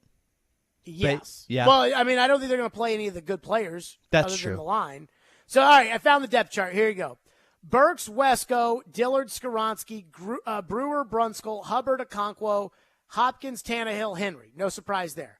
Josh Wiley is the backup tight end at one spot, Alizé Mack at another. They have Jalen Duncan, who I think stinks as a backup left tackle. Definitely don't want him to play. So they're going with the two tight ends to start a lineup, apparently, huh? Well, that's what I think that would be easier than putting a third receiver out there. Or a fullback, yeah. And then saying like, oh, yeah, we're going to play Kyle Phillips, or, oh, yeah, Chris Moore is ahead of Nick Westbrook-Akina because Nick Westbrook-Akina is listed behind DeAndre Hopkins, and Chris Moore is listed behind Treylon Burks. Mm-hmm. But surprisingly, Reggie Roberson is listed as a 2, and Kyle Phillips is listed as a 3. Wow. Interesting. Just something to keep in mind. Jack Gibbons is listed as the starting linebacker ahead of Monty Rice. If you've been at practice, that's not a surprise, which I heard Dan Campbell of the Lions talking about this, and he was like, the third preseason is when it's time for you to really be ready. And so if Monty Rice can't get with the starters in the third preseason, may not be ever a starting linebacker for the Tennessee Titans. The Titans have one slash in there, and that is the outside corner spot, Sean Murphy-Bunting / Roger McCreary. Now, my gut tells me that they'll both play a lot, and that I would assume McCreary will be the nickel. Murphy-Bunting will be outside. Fulton will be outside, and McCreary would be the nickel. Even though Coach Bob Shoop was not in favor of that, and Julius Chestnut will be the kickoff returner or is listed as the kickoff returner, Kyle Phillips is listed as the punt returner. So even though he couldn't catch the ball last year, they're going to give Kyle Phillips another chance, and I think we should lay that at the feet of Craig Aukerman. And if Kyle Phillips cannot return punts this year, then they spent an entire offseason talking about how they needed to find punt returners, and then they didn't go out and get a punt return. Anything on kicker? I think they have Shudak listed first. Okay. I guess it probably doesn't matter much for kicker, huh? No, I think both these guys kind of suck anyways, so I wonder if think they'll both be back. play. Yeah, Yeah. I think they'll be back in the carousel unless somebody does what boy. Rob Baronis did in his first training camp with the Titans, where he was battling it out with a guy by the name of Ola Kimron. And Ola Kimron had kicked in the NFL before. Baronis was coming from the Arena League, and they played Tampa Bay on a Friday night at Nissan Stadium. And Rob Baronis either tied the game to send it into overtime or won the game with like a 53-yard kick. And I remember I was driving home from the stadium listening to the game, and Frank Wycheck was on the broadcast, and he was like, Rob Baronis just lapped Ola Kimron with that kick. And that was kind of the beginning of the Rob Baronis era. 615-737-1025 if you want to weigh in. Stillman and Company, 1025-1063 The Game. It's a long summer. But don't worry. Hockey will be back soon. You'll hear every slap shot, save, hit, and of course, knocked down in front, rebound, and the score! On your home for Smashville, 102.5 and 106.3 The Game and the Game Nashville app. Is it October yet? Don't be surprised this week to see other jewelry store owners shopping at Genesis Diamonds. They'll be taking advantage of Genesis' most aggressive offer ever. All GIA diamond engagement rings marked down an extra 20% below Genesis' everyday price. That's right. The vault is open, and we're selling the finest handcrafted diamond rings at rock bottom prices. Now for a very limited time. The GIA is the world standard in diamond grading, certifying accuracy and documenting quality, so you can buy with confidence. Every Genesis engagement ring is included in this event, from a half carat up to 20 carat stones. All shapes, rounds, ovals, radiants, cushion cuts, pear shapes, emerald cuts, princess cuts. There has never been a better time to get an extreme value price on a GIA certified diamond, perfectly set in a gorgeous engagement ring. Hurry in for best selection. It's Genesis Diamonds GIA Diamond Extravaganza. Save an extra 20% on these rare, precious diamond rings, now for a limited time. One per customer, please. Exclusively at Genesis Diamonds, Green Hills and Cool Springs. See store for details. The team at Mercedes-Benz of Music City have done it again. Here's Edwin Vickery to explain. 4-time recipient of Best of the Best. Less than 10% of the dealers in the country receive this award. How did you do it? We say culture, eat strategy for lunch, because we can strategize all we want, but unless you have the right culture and chemistry in the dealership, it will not work. Live the dream at Mercedes-Benz of Music City, mbofmc.com. Stop by Lincoln Tech's NADC Monday, August 14th through Wednesday, August 16th for their summer open house anytime between 9 a.m. and 5 p.m. and discover a world of opportunity for you and your future career plans. Meet with admissions, get info about career fields that interest you, take a tour of the campus, and learn about scholarships to help finance your education. Don't miss the open house at Lincoln Tech's NADC August 14th through 16th. Visit lincolntech.edu for additional info. That's lincolntech.edu. Nashville's radio version of The Odd Couple. You would trade for the third pick? Yeah, I don't know that I would do that. Robbie Stanley and Joe Rexrode are Robbie and Rexrode. I'm here for the discussion. I'm not. It's a good one. It's absurd. Robbie and Rexrode. Mornings from 6 to 9. Win the games. When they get in the playoff, they'll have a chance to. Presented by TJ Anderson Homes of Benchmark Realty on 102.5 and 106.3 The Game and the Game Nashville app. You're listening to Stillman and Company on 102.5 and 106.3 The Game and the Game Nashville app. So this must be news to me, but maybe not news to everybody else. I was just reading the Titans game release during the break. Ian, did you know this? Paul Burmeister, NBC Sports, or I don't even know if he's still with NBC anymore, but Paul Burmeister is going to be calling the game on Saturday with Charles Davis. Corey, of course, will be on the sidelines.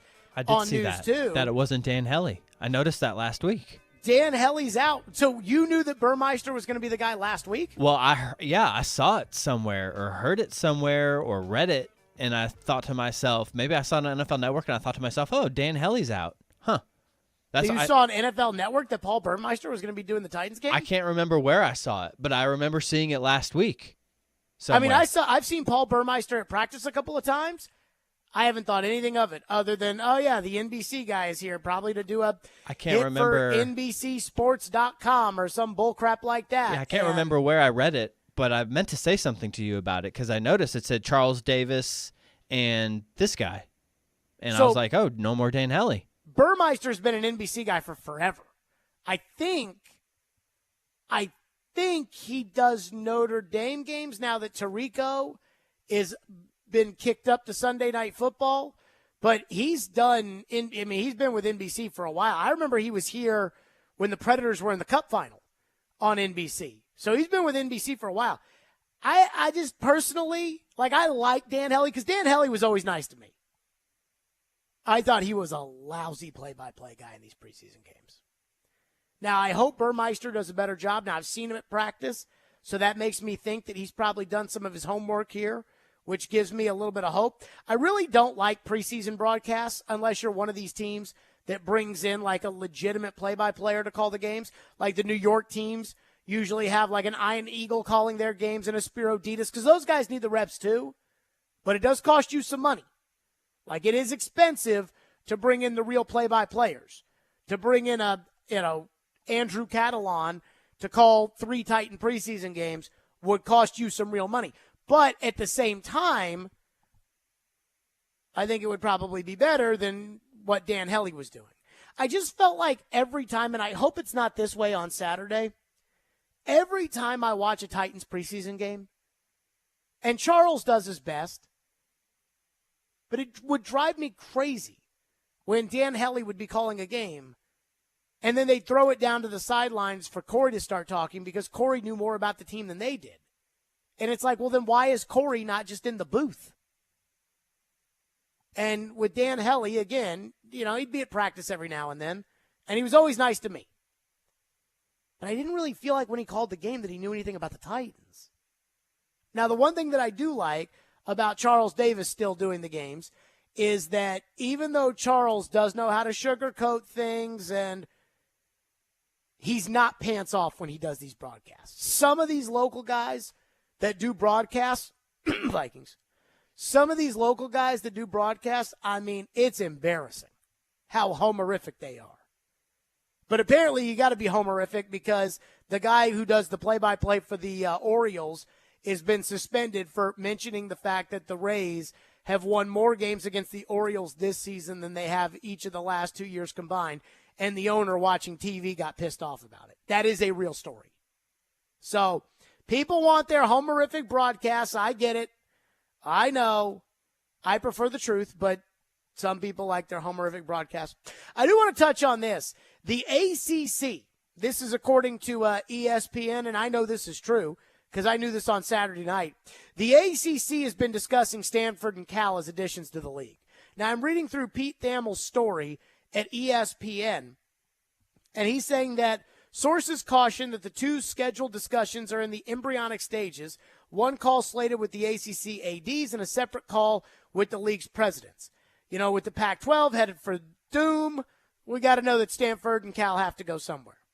Thamel writes, there will be more headwinds to a move for Cal and Stanford to the ACC, as sources on Monday cautioned about both complexities involved. It's complicated, an ACC source said. There's significant travel expense. I think it's going to be all over the board with both the ADs and the presidents and what they may want to do. Cal and Stanford would likely have to take a reduced share. Eventually, though, they're going to want to become a full share. Financials, Thamel writes, will be pivotal in the discussions. No duh. The ACC is locked into a television deal with ESPN through 2036 that multiple members have publicly griped about being constrictive financially for long-term success. Apparently, the deal projects to put schools like Florida State and Clemson nearly $30 million annually behind the SEC and the Big Ten. The potential additions of Cal and Stanford do not project to be financial game changers per sources.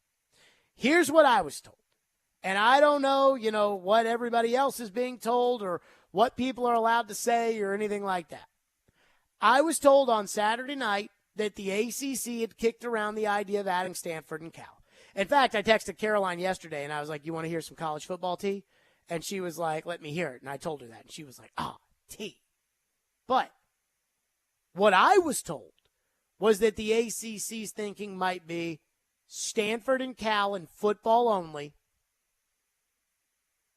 and the other sports, basketball, baseball, women's basketball, they go to the West Coast Conference.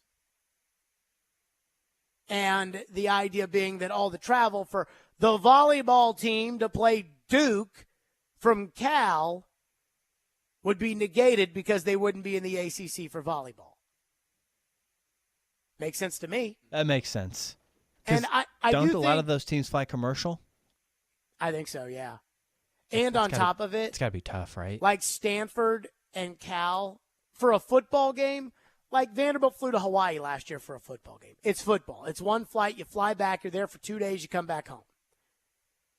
I mean, I think Stanford's got something to offer. Like, I can't imagine that Stanford has nothing to offer to any conference. It draws eyeballs to the TV. They've been relevant in football. It's a fine academic institution, which does matter on some level to some of these presidents, or at least it used to. I mean, I don't think Stanford has a bad brand. The other thing Stanford offers, and this would be important for the ACC more so than maybe the other conferences, Stanford has a yearly rivalry with Notre Dame. So when it comes to TV contracts, if you acquire Stanford, you get a game every year or every other year as part of your inventory against Notre Dame. Outside of Ohio State, Notre Dame's the number one draw on television. So the theory there would be you're really getting a big bonus, especially the ACC that has a bunch of Notre Dame games, to add in another Notre Dame game. I think it's a good idea. Quite frankly, I think it will happen. I do believe that Stanford and Cal will go to the ACC. Now, what's that mean for Oregon State and Washington State? I don't know.